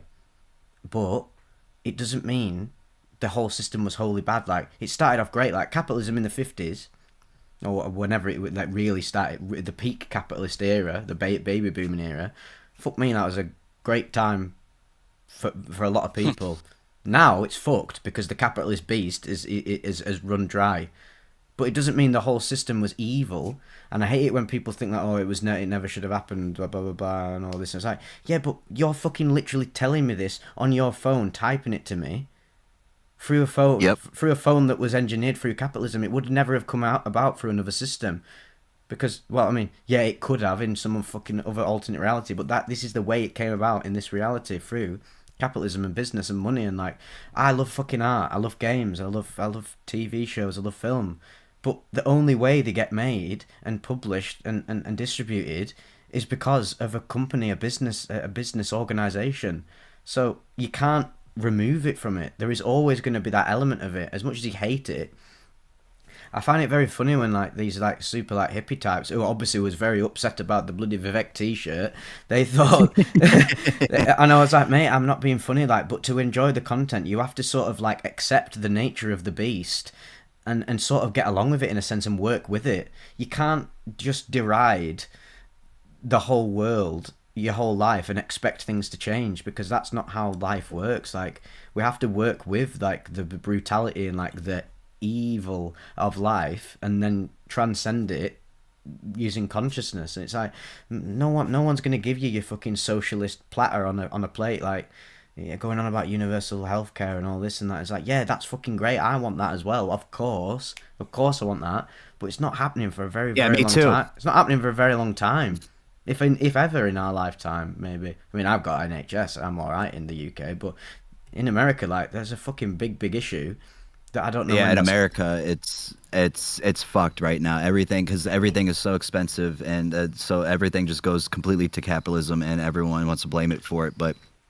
there's other things, other factors that went into it that created what we're experiencing right now. Because everything is just like, I mean, I try to go to the store, I buy a couple things, and it costs me $130, like for real, at the grocery store, and it's just like it's getting really out of hand.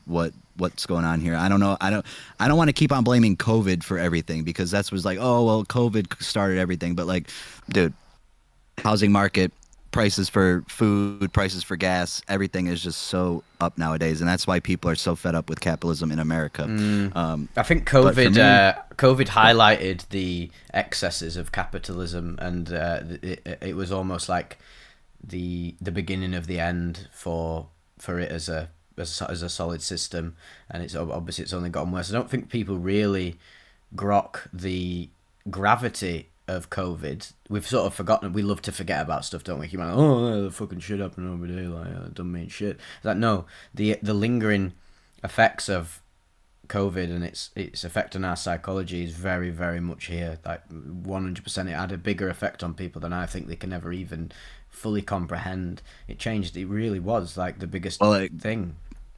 it created really just with streaming services, stuff like, and like everyone does like streaming services and delivery food. I don't know how big delivery food items are in your area, but over here, like, people spend $34 on a taco and a Pepsi just to get it delivered to their house so they don't have to go to the store. I don't know if that's how it is over there. Is that like, do they do that kind of shit? It's not that expensive. I mean, that we've got, yeah. Well, there's a lot of takeaways, and you've got all these apps like Just Eat and Uber Eats and everything. We have that sort of stuff over here. It's not that expensive, but stuff like Domino's and that is like super fucking expensive, and it's the amount of Domino's people get on a Friday night or whatever. That was the equivalent of getting a lot of fucking good equipment from the shop to make a lot of meals throughout the week.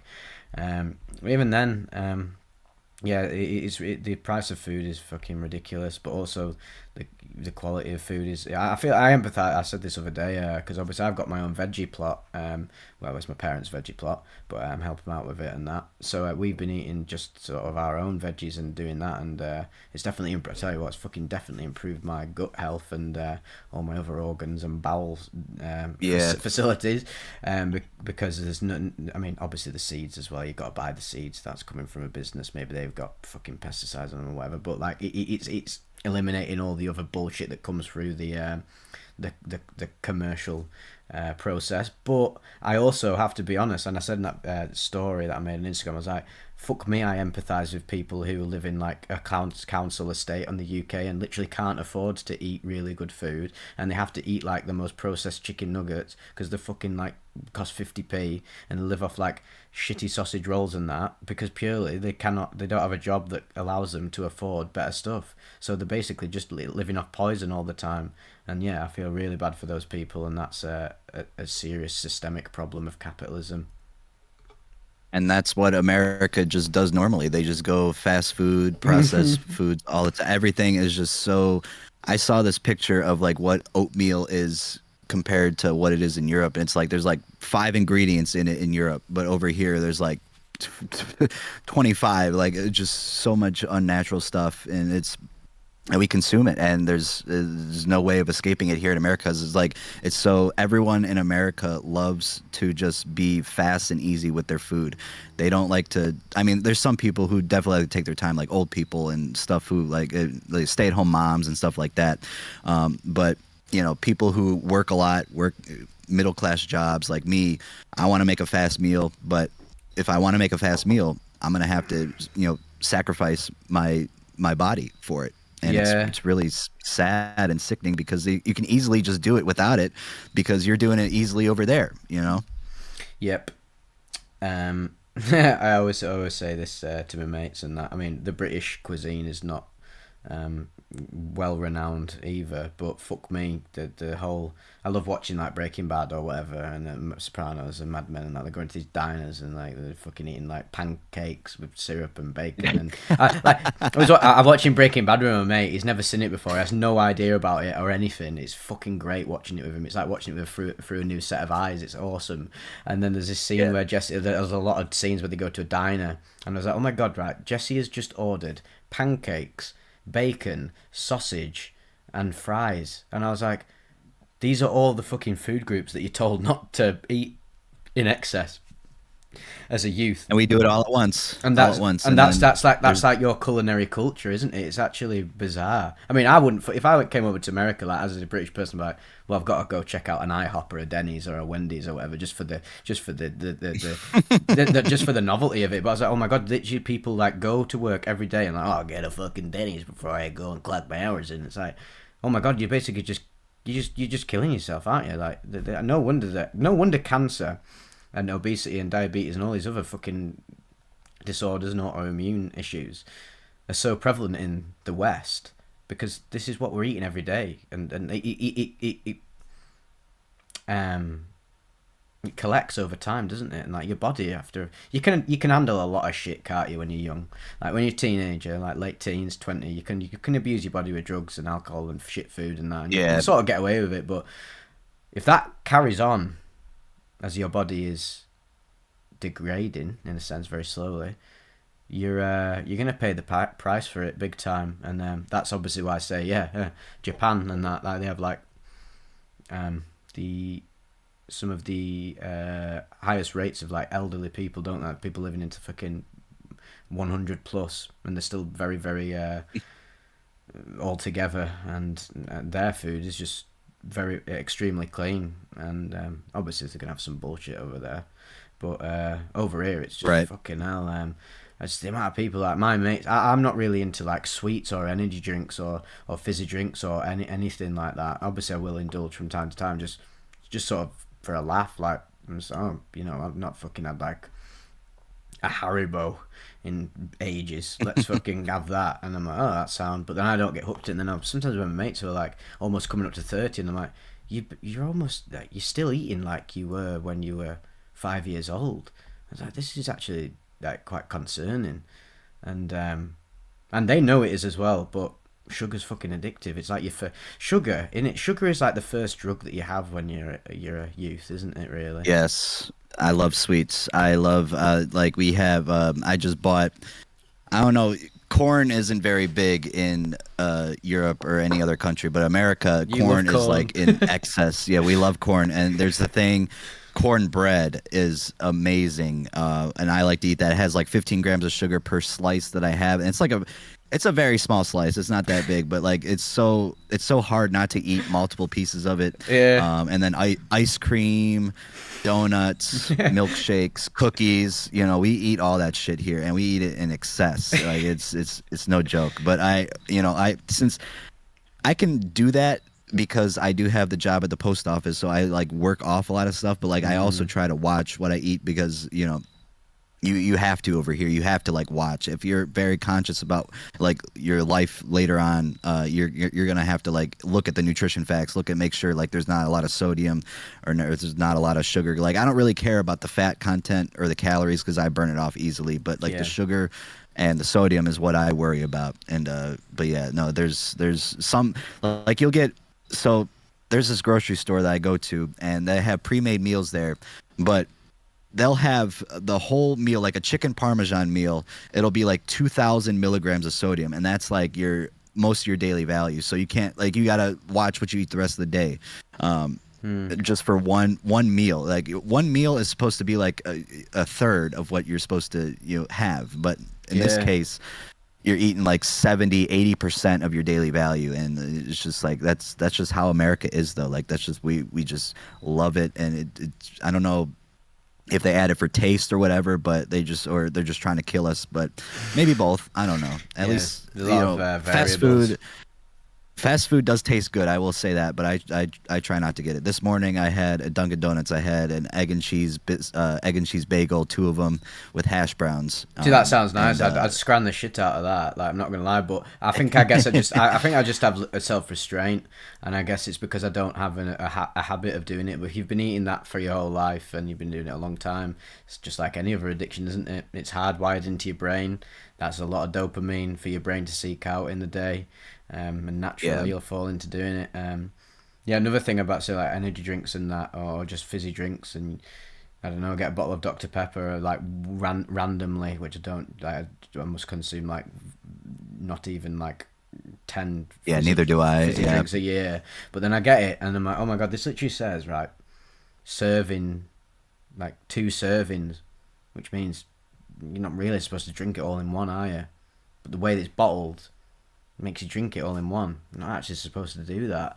yeah, It's fucking ridiculous. Like, look at the amount of sugar in it. It's crazy. And I do see a lot of people online, these sort of like late teens, early 20s psychonauts who fair play to them, seriously care about consciousness work and spirituality and self improvement.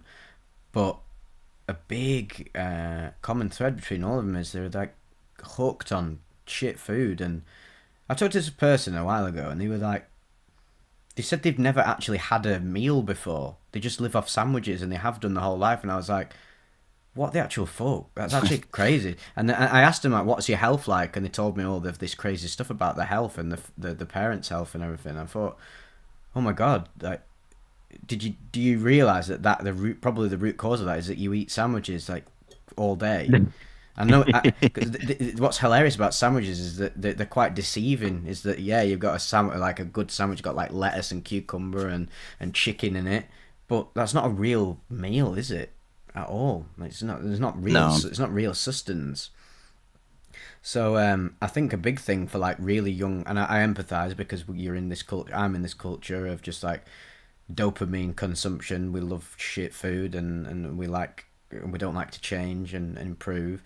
But if you really care about like from my angle, like what is Vivec about? It's about like altered states, personal development, consciousness, etc. through the lens of psychedelics.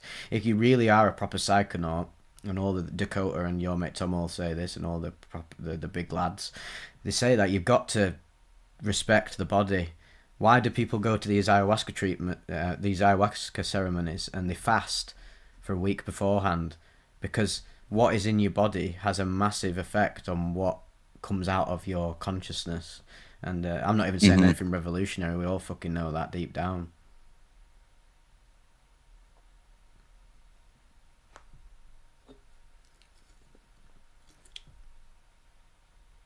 Oh, it's just gone silent. Oh yeah, it went quiet there for a little bit. I thought I don't know. the universe imploded then. It's like wait, don't say it. No, I need to go use the little boys' room, but I'll be back very very shortly.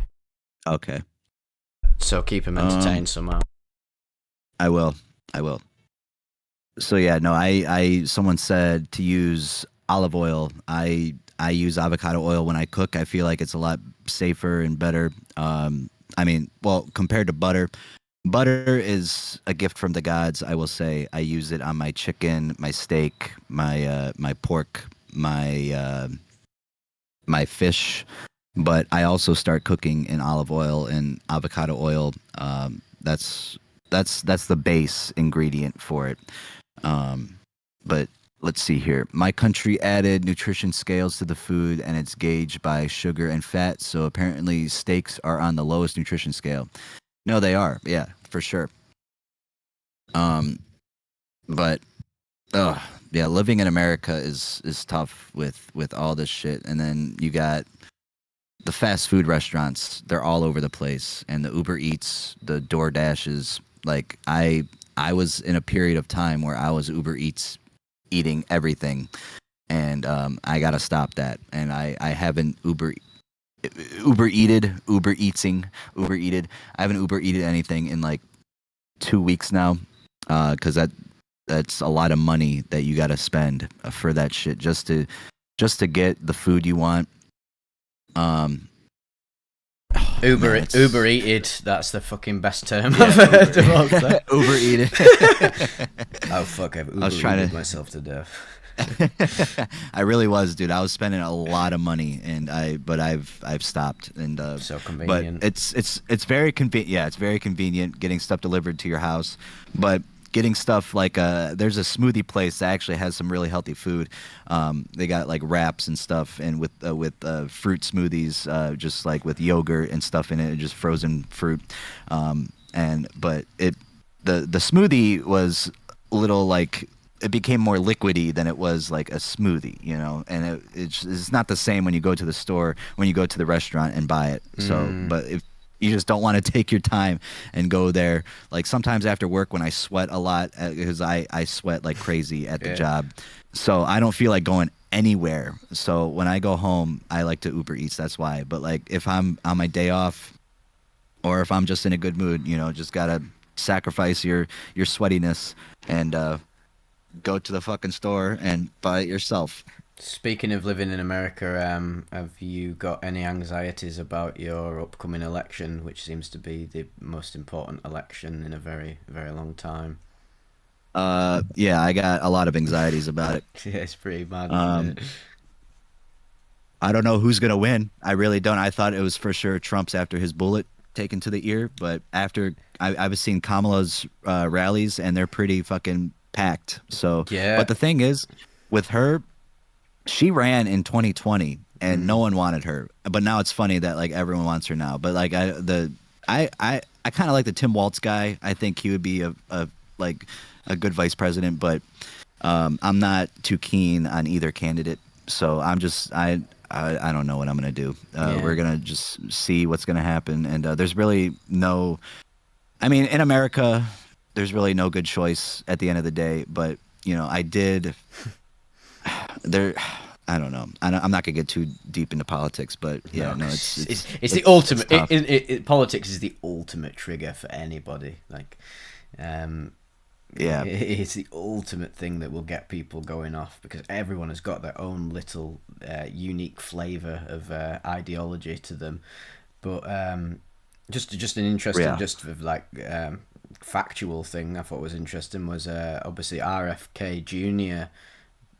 pulled out, didn't he, and said he was going to support Trump to battle Yeah, he the endorsed Democrat, him. Yeah. which like that's given. I think that's given Trump a way bigger advantage than the assassination. Obviously, I think the assassination will definitely have coerced a lot of like emotionally reactive Americans. Like he's a fucking hero, God saved him, and all this. Like there's going to be loads of them, but probably more than like the media and the internet makes out, I believe. But on a voter based level, like there were gonna be a lot of people who were gonna vote for RFK as like I assume he was gonna be the most popular third party candidate. And now that he's like redirecting all his voter base to Trump, fuck me, that's giving him that'll have given him a massive boost in voters. But I think sometimes because Trump is very dramatic and the Republican Party is and MAGA and everything like as we said many times, as we know, the internet loves shock value, and we love it as well. Gets all the clicks, and sometimes it can like interfere with the truth of what's going on. Where it's like it feels like there's more of a support for these people than there actually is. Where I just think that they're way more vocal. Where I think a lot of quiet, just working class Americans probably might be more suited to voting Democrat because they just want something simple. They're not very dramatic. Oh, They're not as dramatic, are they? The Dems, really. well, in Ohio, no, they're very. It's mostly Trump here where I live, at least. But working class people like coal miners and stuff like that, like the actual, people, hard workers, those are all for Trump. And then like the people that live in like major cities, like around Cleveland area, you'll see it on the map. Like there's Oh yeah. electoral college, and then there's popular vote. Like the popular vote always goes to the Democrat all the time because the big cities always vote Democrat. But like the working class, no, it's more always Republican. Ah, right. That's From my interesting. experience, yeah, Yeah. To be fair, yeah, actually, yeah. In hindsight, yeah, it's quite silly of me to say because it's quite there's a parallel in the UK of a lot of working class people you speak to are quite conservatively minded. So I guess that's a parallel in the US as well. I And also, yeah, I think it's big. just different It's just different. from you and me. But yeah, good point. The cities where on a factual level there's going to be more multiculturalism and more liberalism.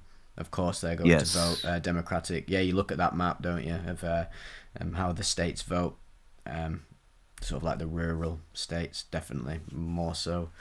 Vibe with the Republicans, East Coast, West Coast, it's blue everywhere, isn't it? And Yeah, you see that even in it's the like UK, a bit around the big cities, down south London, very much sort of Labour.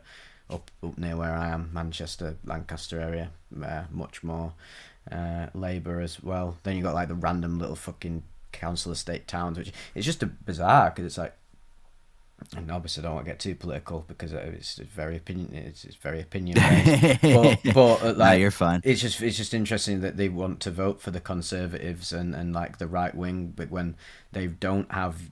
I'm not saying that because when I say they don't have your interests at heart, someone will then be like, "Oh well, Vivek thinks that the neoliberals have your interests at heart." I was like, not saying they do, but like very blatantly, the conservatives are conservatism is very much does favour the private sector over the public sector more on a factual level. But at the end of the day, also the reason they probably don't realise that is because they don't have the actual education to understand that or intellectualism to realise that. They just see, oh, the Conservatives are all for Britain, all for Britain, all for the people, and that's all the words they need to hear. They don't read the policies. Most people don't read the policies when they vote, do they? Like even I don't. I just sort of like intuit Oh. I just sort of intuit the energy and the feel of it. I already know what left and right means and liberalism versus conservatism. I already know like how what I gravitate towards more. But most people don't actually have that level of consciousness. They just like, oh, keep Britain British, get these fucking Muslims out. And then they're like, okay, that guy's actually sticking up for me. When actually, that guy, the Conservative, has no interest in helping out the public sector or working class at all. So it's interesting dynamic.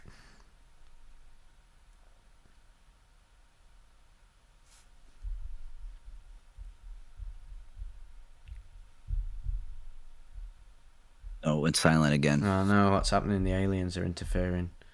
Yeah, the xenomorphs are coming in. I Uh, love a xenomorph, to be fair. Xenomorph for 2024. Honestly.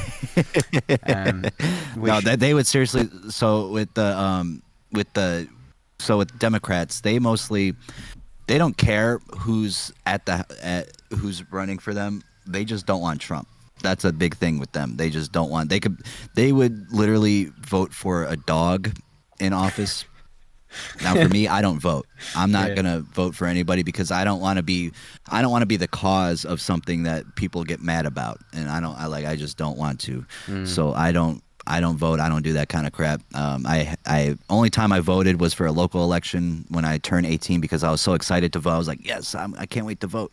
But now it's just like I don't want to be. I don't want people to like because people ask about it. You know, people bring it up at workplaces when they're not supposed to. They bring up a lot of political shit, and it's so agonizing just to see these people go back and forth fighting at each other. It's like, dude, just shut the fuck up and just like you're neither of you are right. Yeah. Yeah, definitely. I did that as well when I turned 18. My first, I voted in all the elections that I've been able to, but my first ability to vote was on the Brexit referendum, and very stupidly, I ended up voting for Brexit. I had very different political beliefs back then. I wasn't even right wing. I wasn't even right wing. Like I wanted Jeremy Corbyn. Nigel Farage, Yeah, or what's his name? yeah, yeah, the proper right wing of the UK, because the Conservatives, like, yeah, I guess they're right wing, but they're proper right wing. But Well, we with the conservatives love him over here. but it was interesting because I remember I sort of joke about I like to wind people I like to wind people up for my own amusement when I'm out, especially with my liberal mates who I agree with more than my right wing mates, of course. Like that's who I am. But I like to stir the pot a bit because I like to get to people to think about all of the sides rather than just their own bias. Not saying I'm not biased, but like I like to talk about it because I don't think people talk about all sides. They're not many people like systems thinkers. But I love when people go on about Brexit. We'll be at like some party or we'll be out at the pub and I'm like, well, I voted Brexit, and then they're like, oh my god, what does that mean? You hate Muslims and you like the Conservatives? And I was like, no, actually, I had like a very and it's pretty stupid because I don't know why on earth I thought Labour that are like left wing political group or left wing as a neoliberal group would enforce Brexit. They were so against it, but I had an idea. I was like, okay, if I'm going to vote for Brexit, I don't really like the neoliberal uh, ideas of the EU, and I was like, okay, maybe we could handle it better if we had a Labour government that handled a good Brexit and was a more democratic socialist than the Labour we have now. But obviously, I was very stupid. I stupidly did not realise. I was like, okay, Brexit, the whole vibe of it is like people weren't voting for Brexit based on policy. People were voting for Brexit based upon, like, hey, Britain, let's fucking get Britain back on top. And that's synonymous with the conservative sort of ideology. So that was very foolish of me to do. But I did it. And it also is quite funny to wind up liberals to tell them that I voted Brexit. But hey, you know, one vote, you know, does that really count? Nah, not really. That's what I'm saying. Like, Yeah. is my vote going to switch a whole fucking state? Like Ohio has definitely become completely conservative. I would think we voted for Obama twice, or maybe it was Mitt Romney in the second term. But yeah, no, Yeah. people were definitely more Democrat. But yeah, no, I liked Obama. I think Obama actually did a really good job. But He even on like whether you agree with him like politically, Obama, his approach to language is he's a smart guy. Whether you like him or not, that guy's fucking smart, very serious intellectual. His great grasp of language. He has a much clearer consciousness than, I mean, let's just be honest, Trump's whole fucking vocabulary is like a lot of people are talking about it, like it's just a meme, isn't it? He's a meme because he's like a character that it's so funny to watch. It's so funny. it's class. I love it. I love it. Someone said here, it's interesting. Someone put Vivec defo sits supping with Farage, and I thought this is hilarious. So I do this abridged series, Chainsaw Mara, on the channel, my abridged series of Chainsaw Man, which I absolutely love making. It's literally the best thing ever that I've ever done. and I got Nigel Farage to have a cameo in the latest episode. I paid him on Cameo. I saw that. Yeah.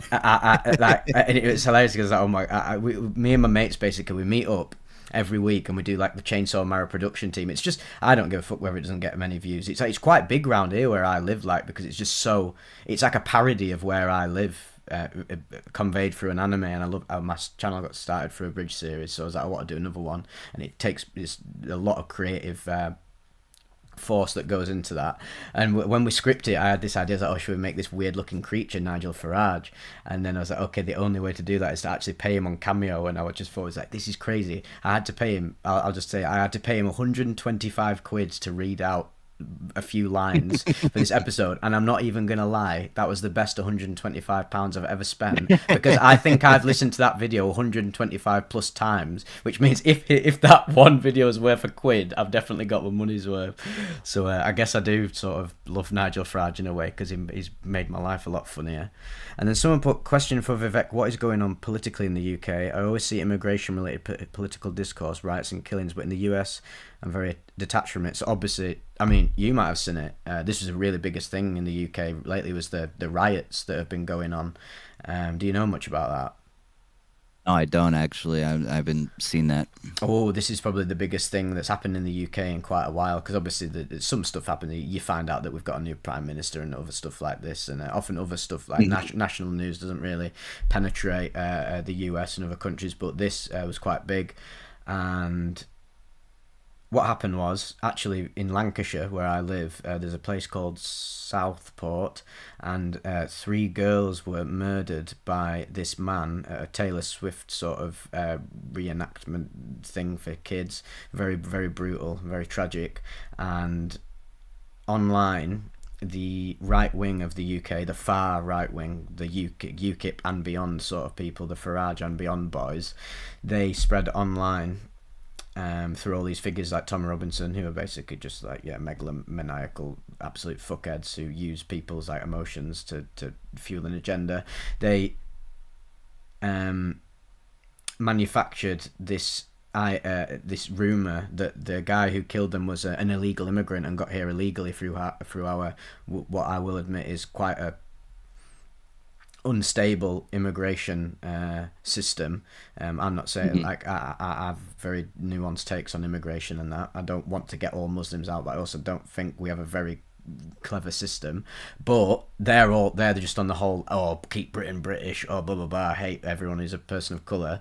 So then when that came out, it just fed into people's emotional reactivity, and all of these right wing sort of like council estate chavvy people, who I also feel sorry for, because they are like, they do live in squalor. They just rose up and got on the streets, and they've been rioting all around the country. They've been destroying hotels, burning police cars, and anywhere that they think maybe illegal immigrants might live. And not even that's the thing. It's not even about illegal immigrants. It's anyone who is from the Middle East and East Asian or Western Asian, Pakistani people.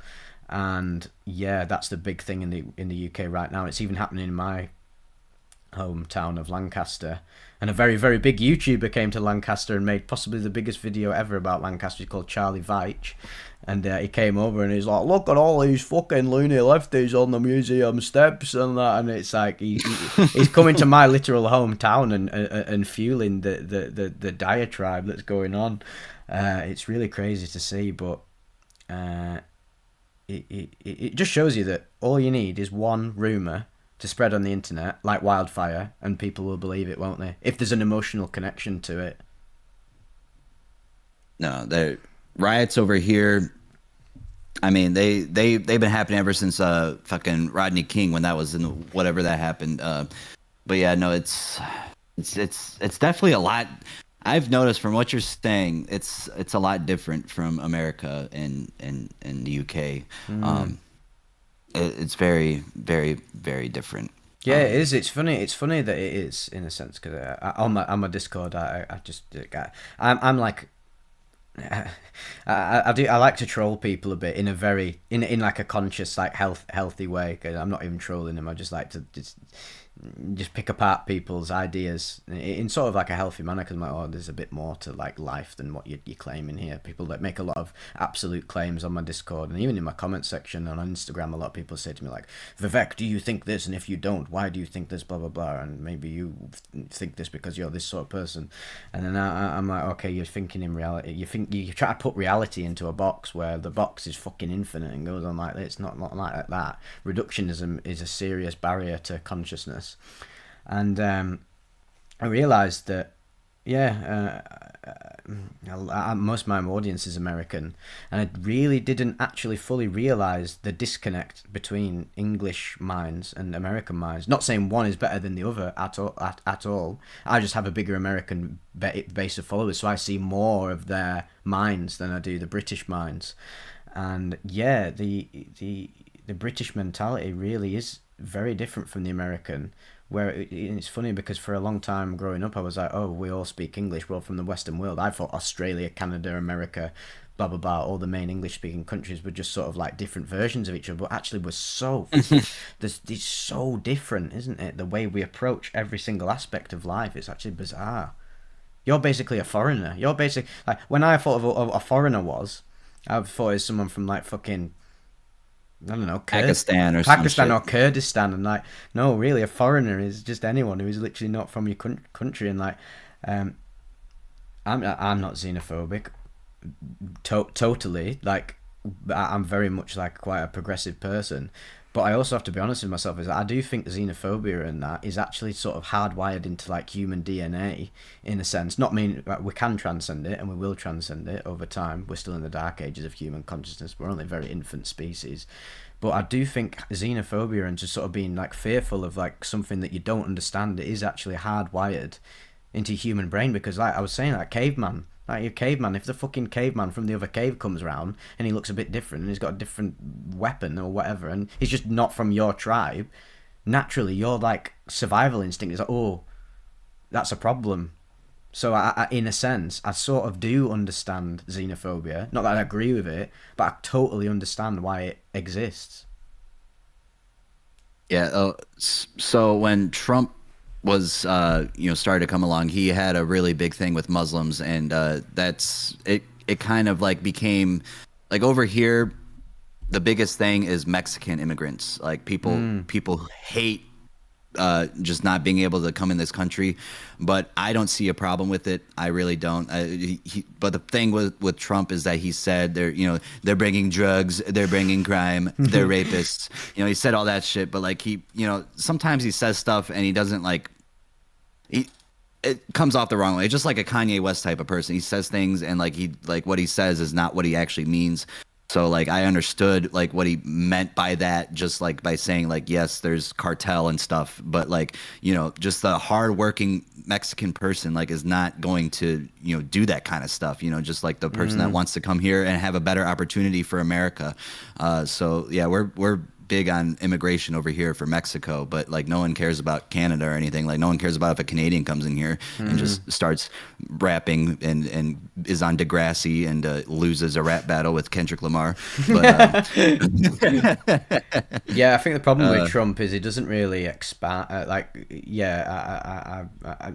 again, I have quite nuanced takes on people, and like I don't hate Trump at all. Like fuck me, I can't get enough of Trump. I was watching him on Lex Fridman before. I fucking love the guy. He's so entertaining, and I understand the sort of megalomaniacal person that he is. Of course, he is that way through his life. It is the trajectory of his life. But fuck me, like, this is why I am against. Like this is why if I was American, I would vote Democrat, because just as a person, as a leader, as someone who like should be in a position of like intellectualism, because we want intelligent people to run a country. Like this guy does not have a very good grasp of intellectualism. Like he doesn't expand on things like this is a problem because it is, and it's like there's never any like detail or expansion upon his points. Like yeah, I like what you said. Like I understand what you're saying about Mexican immigrants. They're bringing drugs. It's the cartel, and it's like yeah, I understand that, but like, because you don't expand upon that, and most people, like most normies, aren't very smart, they're not going to see the distinctions in what you're saying and about, oh, he said Mexican immigrants are bad, which means this Mexican person lives down the road from me is probably one of them as well. because that's He how gets people think. people viewing that. Yeah, no, he gets people who are very feeble-minded to believe it.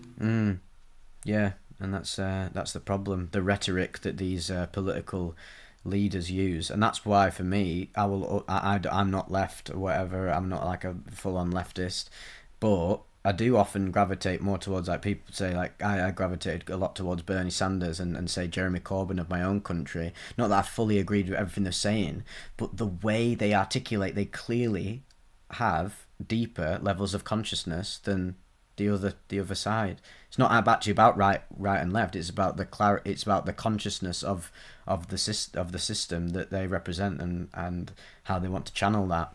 And it doesn't mean that I'm biased towards left wing at all. It just happens to be that a lot of the times these sort of like people like Bernie Sanders and Jeremy Corbyn are a lot smarter, and you can see it in the way they speak. Compare a Bernie Sanders speech to a Trump speech. Who's read more books?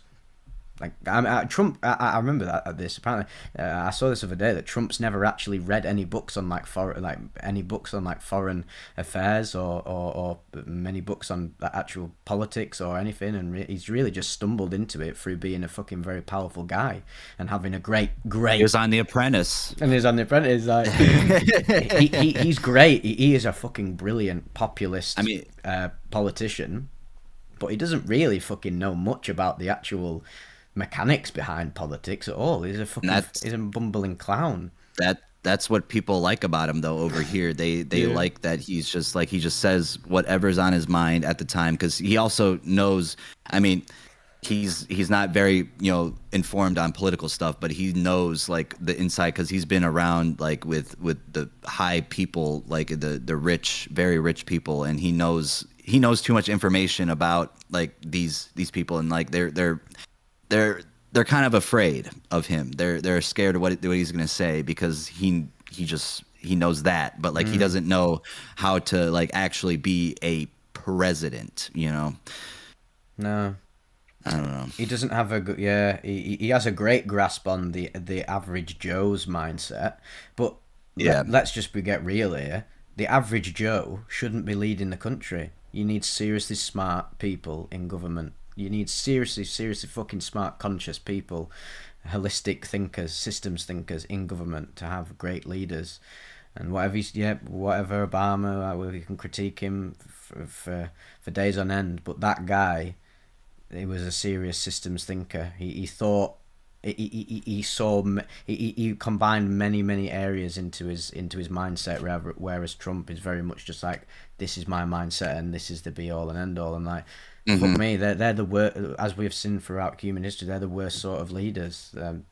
I just think what's also funny about Trump is that he thinks like the world fears America and respects it more if he gets in and he rules it. It's like, no, fucking Xi Jinping and all the other world leaders are fucking laughing their asses off at Trump. They're like, look at the fucking state of this guy.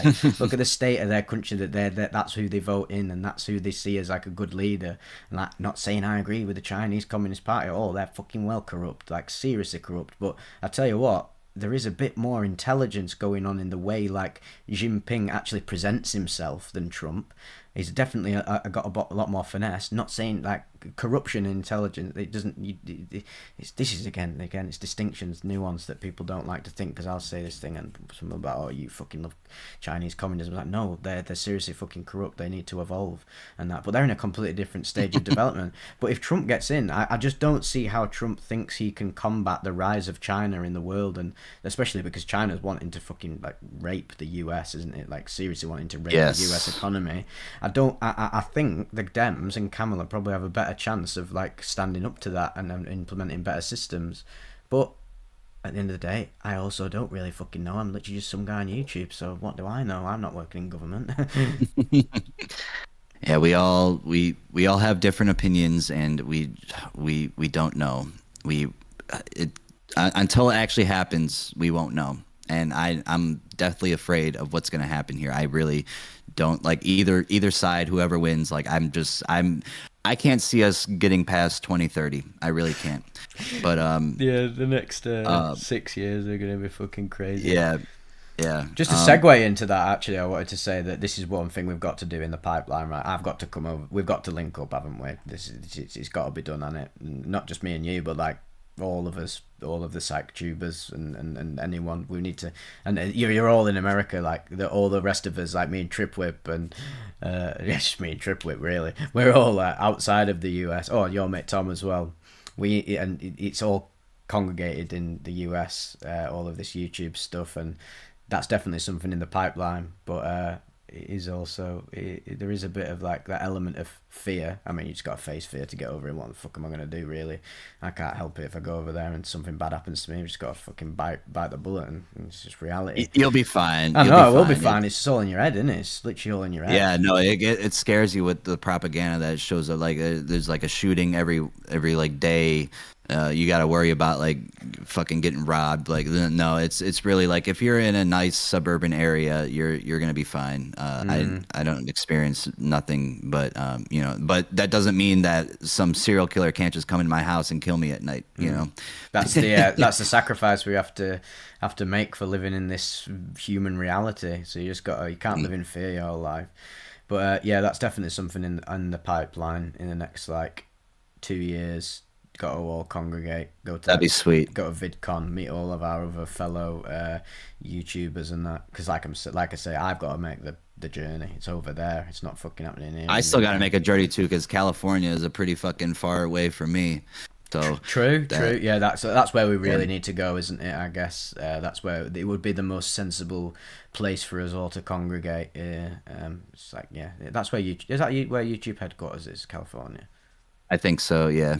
Yeah, and VidCon and all that. So that's definitely in the pipeline. Look forward to that in 2 years' time when we're all on camera together, talking bullshit that we like to say.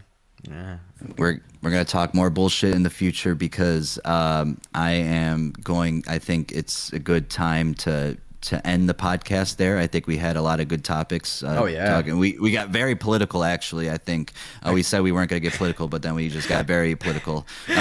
We can't help it, can we? It's just so fascinating to talk about, and it's just it ties in with all the stuff we do as well, like politics and drugs and consciousness and everything. It all ties in. It's big stuff. I love talking about politics with my mates and everything. It's entertaining. Oh yeah, no, it's fun. It's fun to talk about with your friends, and then once you get on here, you're like, oh shit, not everyone believes the same thing I do. Yeah. We fucked it. We've done like an hour of it. Oh well. Honestly, reading the chat, lots. I'm very very proud of all you people. Me too. In the chat right now. There's some great insights being shared on here. This is awesome. Probably the best live comment section we've had yet. There's not been a single thing I've looked at. I'm like, oh my god, what the fuck's that guy even on about? Because sometimes I do look on the chat, I'm like, oh, what the fuck are you actually saying?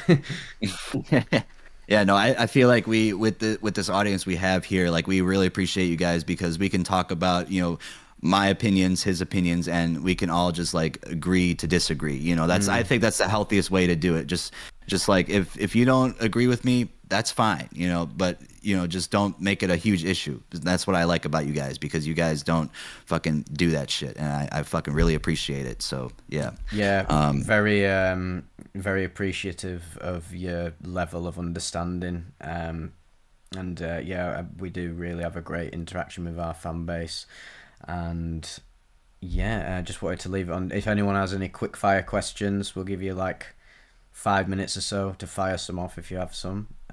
We've got one here. What do you guys think about Hunter S. Thompson?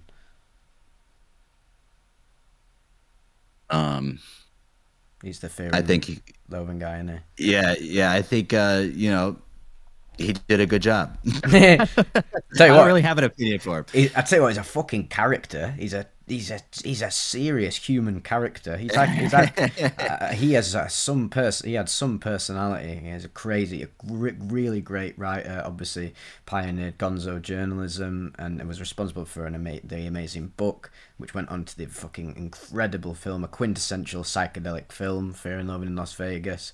Fascinating character, but I think a bit of a tragic character, because I think he had a bit of a misguided relationship with drugs. Like he was almost obsessed with drugs being integral to his creative process, which I guess it was. That's what produced his like creativity. But I think that was also his downfall as well, because he cannot be using.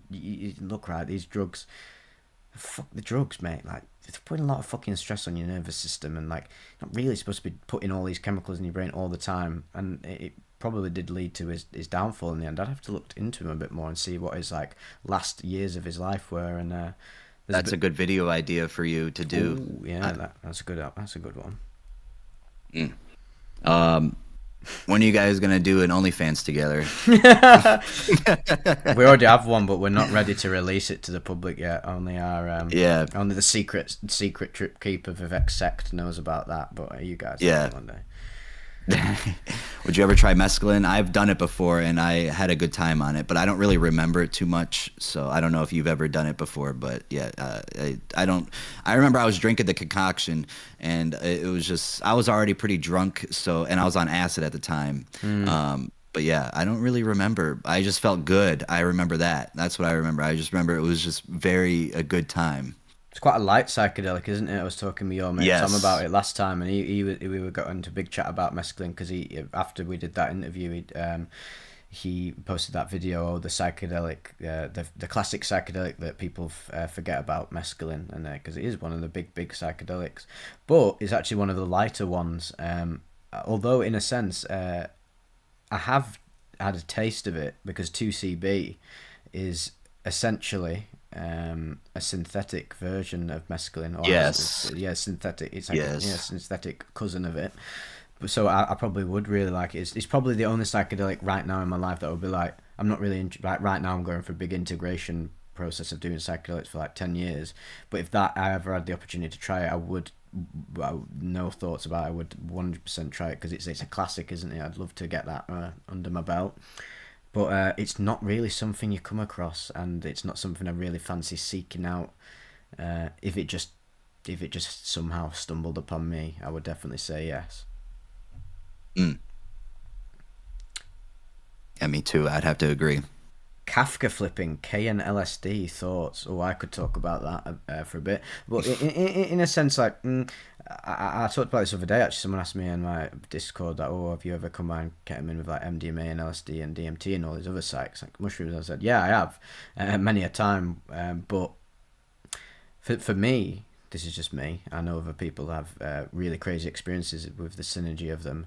But for me, every time I'd have that, it's probably just because I used too much ketamine when I was on them. But the K would always override the psychedelic, and Yep. it would basically just be ketamine with like trippy visuals. So there wouldn't really be a synergistic effect. It would just be like, oh, 75% ket and the rest I is did psychedelic.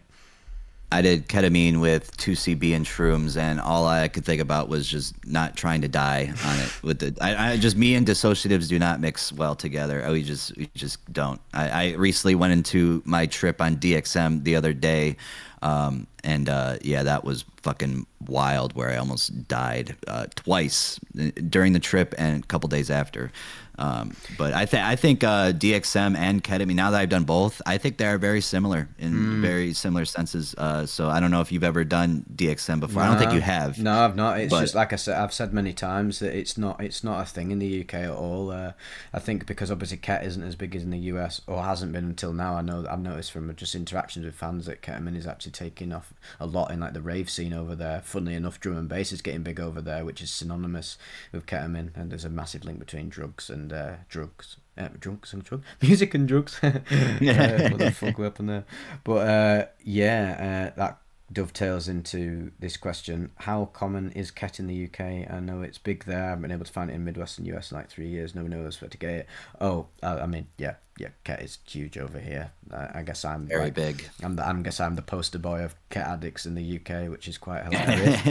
But yeah, it's huge. It's the most it's a drug synonymous with the UK, and but not just the UK. Actually, Western Europe, France and Spain and the Netherlands, they're all really big on it. It's cheap. It's often very high purity, and also on a meta level of like the feel, like obviously drugs come about at certain times in culture and they represent the feel of the time, the decade, ecstasy, the 80s, and well, like early 90s rave culture, 80s cocaine and all that stuff. And ketamine really, I feel like people in the UK, because we live in sort of the roughest times for the UK in a very, very long time in the modern era, people like that feeling of dissociating from the brutality of life and brutality of our systems and the bullshit that we deal with in this country. So we'll want to dissociate and escape our problems, and Ket seems to be the best way for people to escape that, and I think that's really what it is. And obviously everyone's bare ADHD minded at the minute. We've got a rise in ADHD sort of mindsets, and ketamine is like the ADHD remedy for the time you're on it. The irony of ketamine is it actually exacerbates ADHD because it gives you major brain fog and destroys your short-term memory and attention span. But in the moment you're in it, there are no thoughts, and I think people try to escape the thoughts. So yes, very, very common. Yeah. Do you meditate, Vivek? I did for a very, very long time, 2018 to 2020. And then just some things happened in my life that made me just forget about it. And it can be very easy to slip back into the ego. It's, oh, I don't need to meditate anymore. I've got all of this material happiness, blah, blah, blah. And I definitely noticed the knock-on effect with my consciousness after that, and I've actually been trying to do it. I actually had a really good meditation session the other day. I was watching Breaking Bad with my mate, and he was like, I need to go to the shop and get an e-cig. And I was like, right, sound. And I was like, well, and I just had this eureka moment. I was like, you know what, I could sit here and just go on my phone or watch something on TV while I was away to entertain myself. I was like, you know what, why don't I just sit here and meditate? And I've fucking got into it, like, just like that. And it's proven to me, I was like, oh, I've still got the... But like driving a car, you still have the second hand. Well, it's second nature, in it. You get in a car, you drive a car for like 5 years or something. Maybe it feel a bit weird the first day, but you still know how to do it. So I think I am going to get back into it again because I think it is the ultimate remedy for overthinking and the monkey chatter in your brain. So yeah, I need to get back into that. Have you ever meditated? Have you ever used like any of them apps or anything like Headspace and that? No, I haven't, but I'm very interested in doing it at some point. It's the thing is, like, we just sort of live in the worst but best time for meditating, because it's the best time because that's really what people fucking need, like 100%, just to sit and like embrace stillness and being. But it's also the hardest time because we have all of these fucking dopamine triggers. Like, I got my fucking games console, I got my vape, I got my phone, I got my laptop, I got everything. Like, and it's funny because meditating every day will actually like rewire your brain to appreciate like boredom, or just be happy with boredom, and in a sense transcend boredom and realize that, oh wait, the only reason you get bored is because you're not constantly stimulated, and meditation sort of rewires your brain to like accept no stimulation as being okay. So yeah, I do like I like being in darkness a lot. I think that's very calming. Just and just having no noise whatsoever. Like I visited this place in West Virginia, and it was the most quietest place I ever been to. You can hear a pin drop on the grass. That's how quiet it was. And I just felt the most at peace I think I've ever done. So I would love to do it at some point. It would just be very, very helpful for me. Or like, yoga, stuff like that.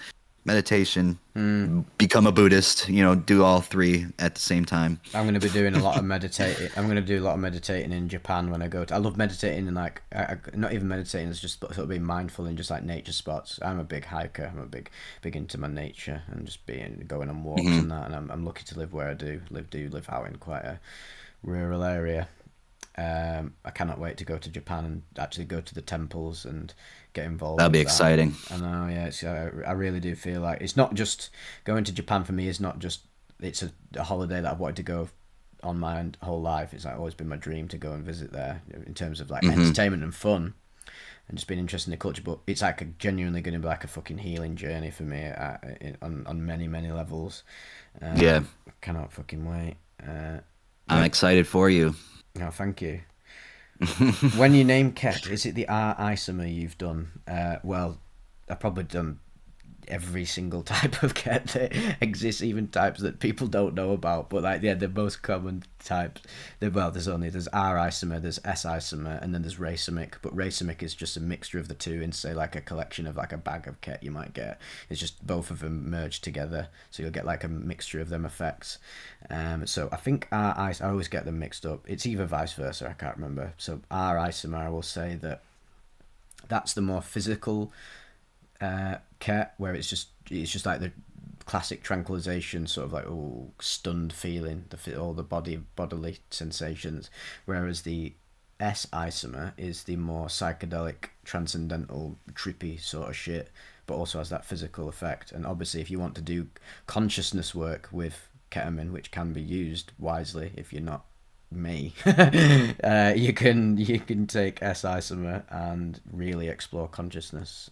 But the problem is that it has a greater potential for addiction than psychedelics. I could never get addicted to psychedelics, even when I used to use them Me a neither. lot.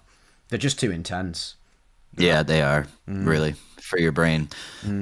Fuck doing that all the time. I can't believe it when some people come to me, because I get a lot of like extreme trippy heads, because obviously I cover a lot of extreme megadose reports, and Yeah. I actually speak to the people who do these, and oftentimes I always think, oh, they've done this megadose trip, and then they just leave it at that. And I actually know there's these people who just like ritualistically do them all the time, and I'm like, Jesus Christ, bro! Like, I know you're trying to escape the confines of the human consciousness all the time, but fuck me, you're stuck. You are going to be a human until you die. You've got to accept that as like a reality. Yeah. Uh, What can you fucking do, um, man? I think we are done here now with that. I want to also shout out our merch sites that we have. Vivek, he had Gina. one and then inspired me to make one. So we both have it. Go to talesfromthetrip.myshopify.com for all the merch that I have available on there. I also have some Aussie merch available on there. If you guys love my cat, you guys can buy some stickers, a hat, a t-shirt, whatever.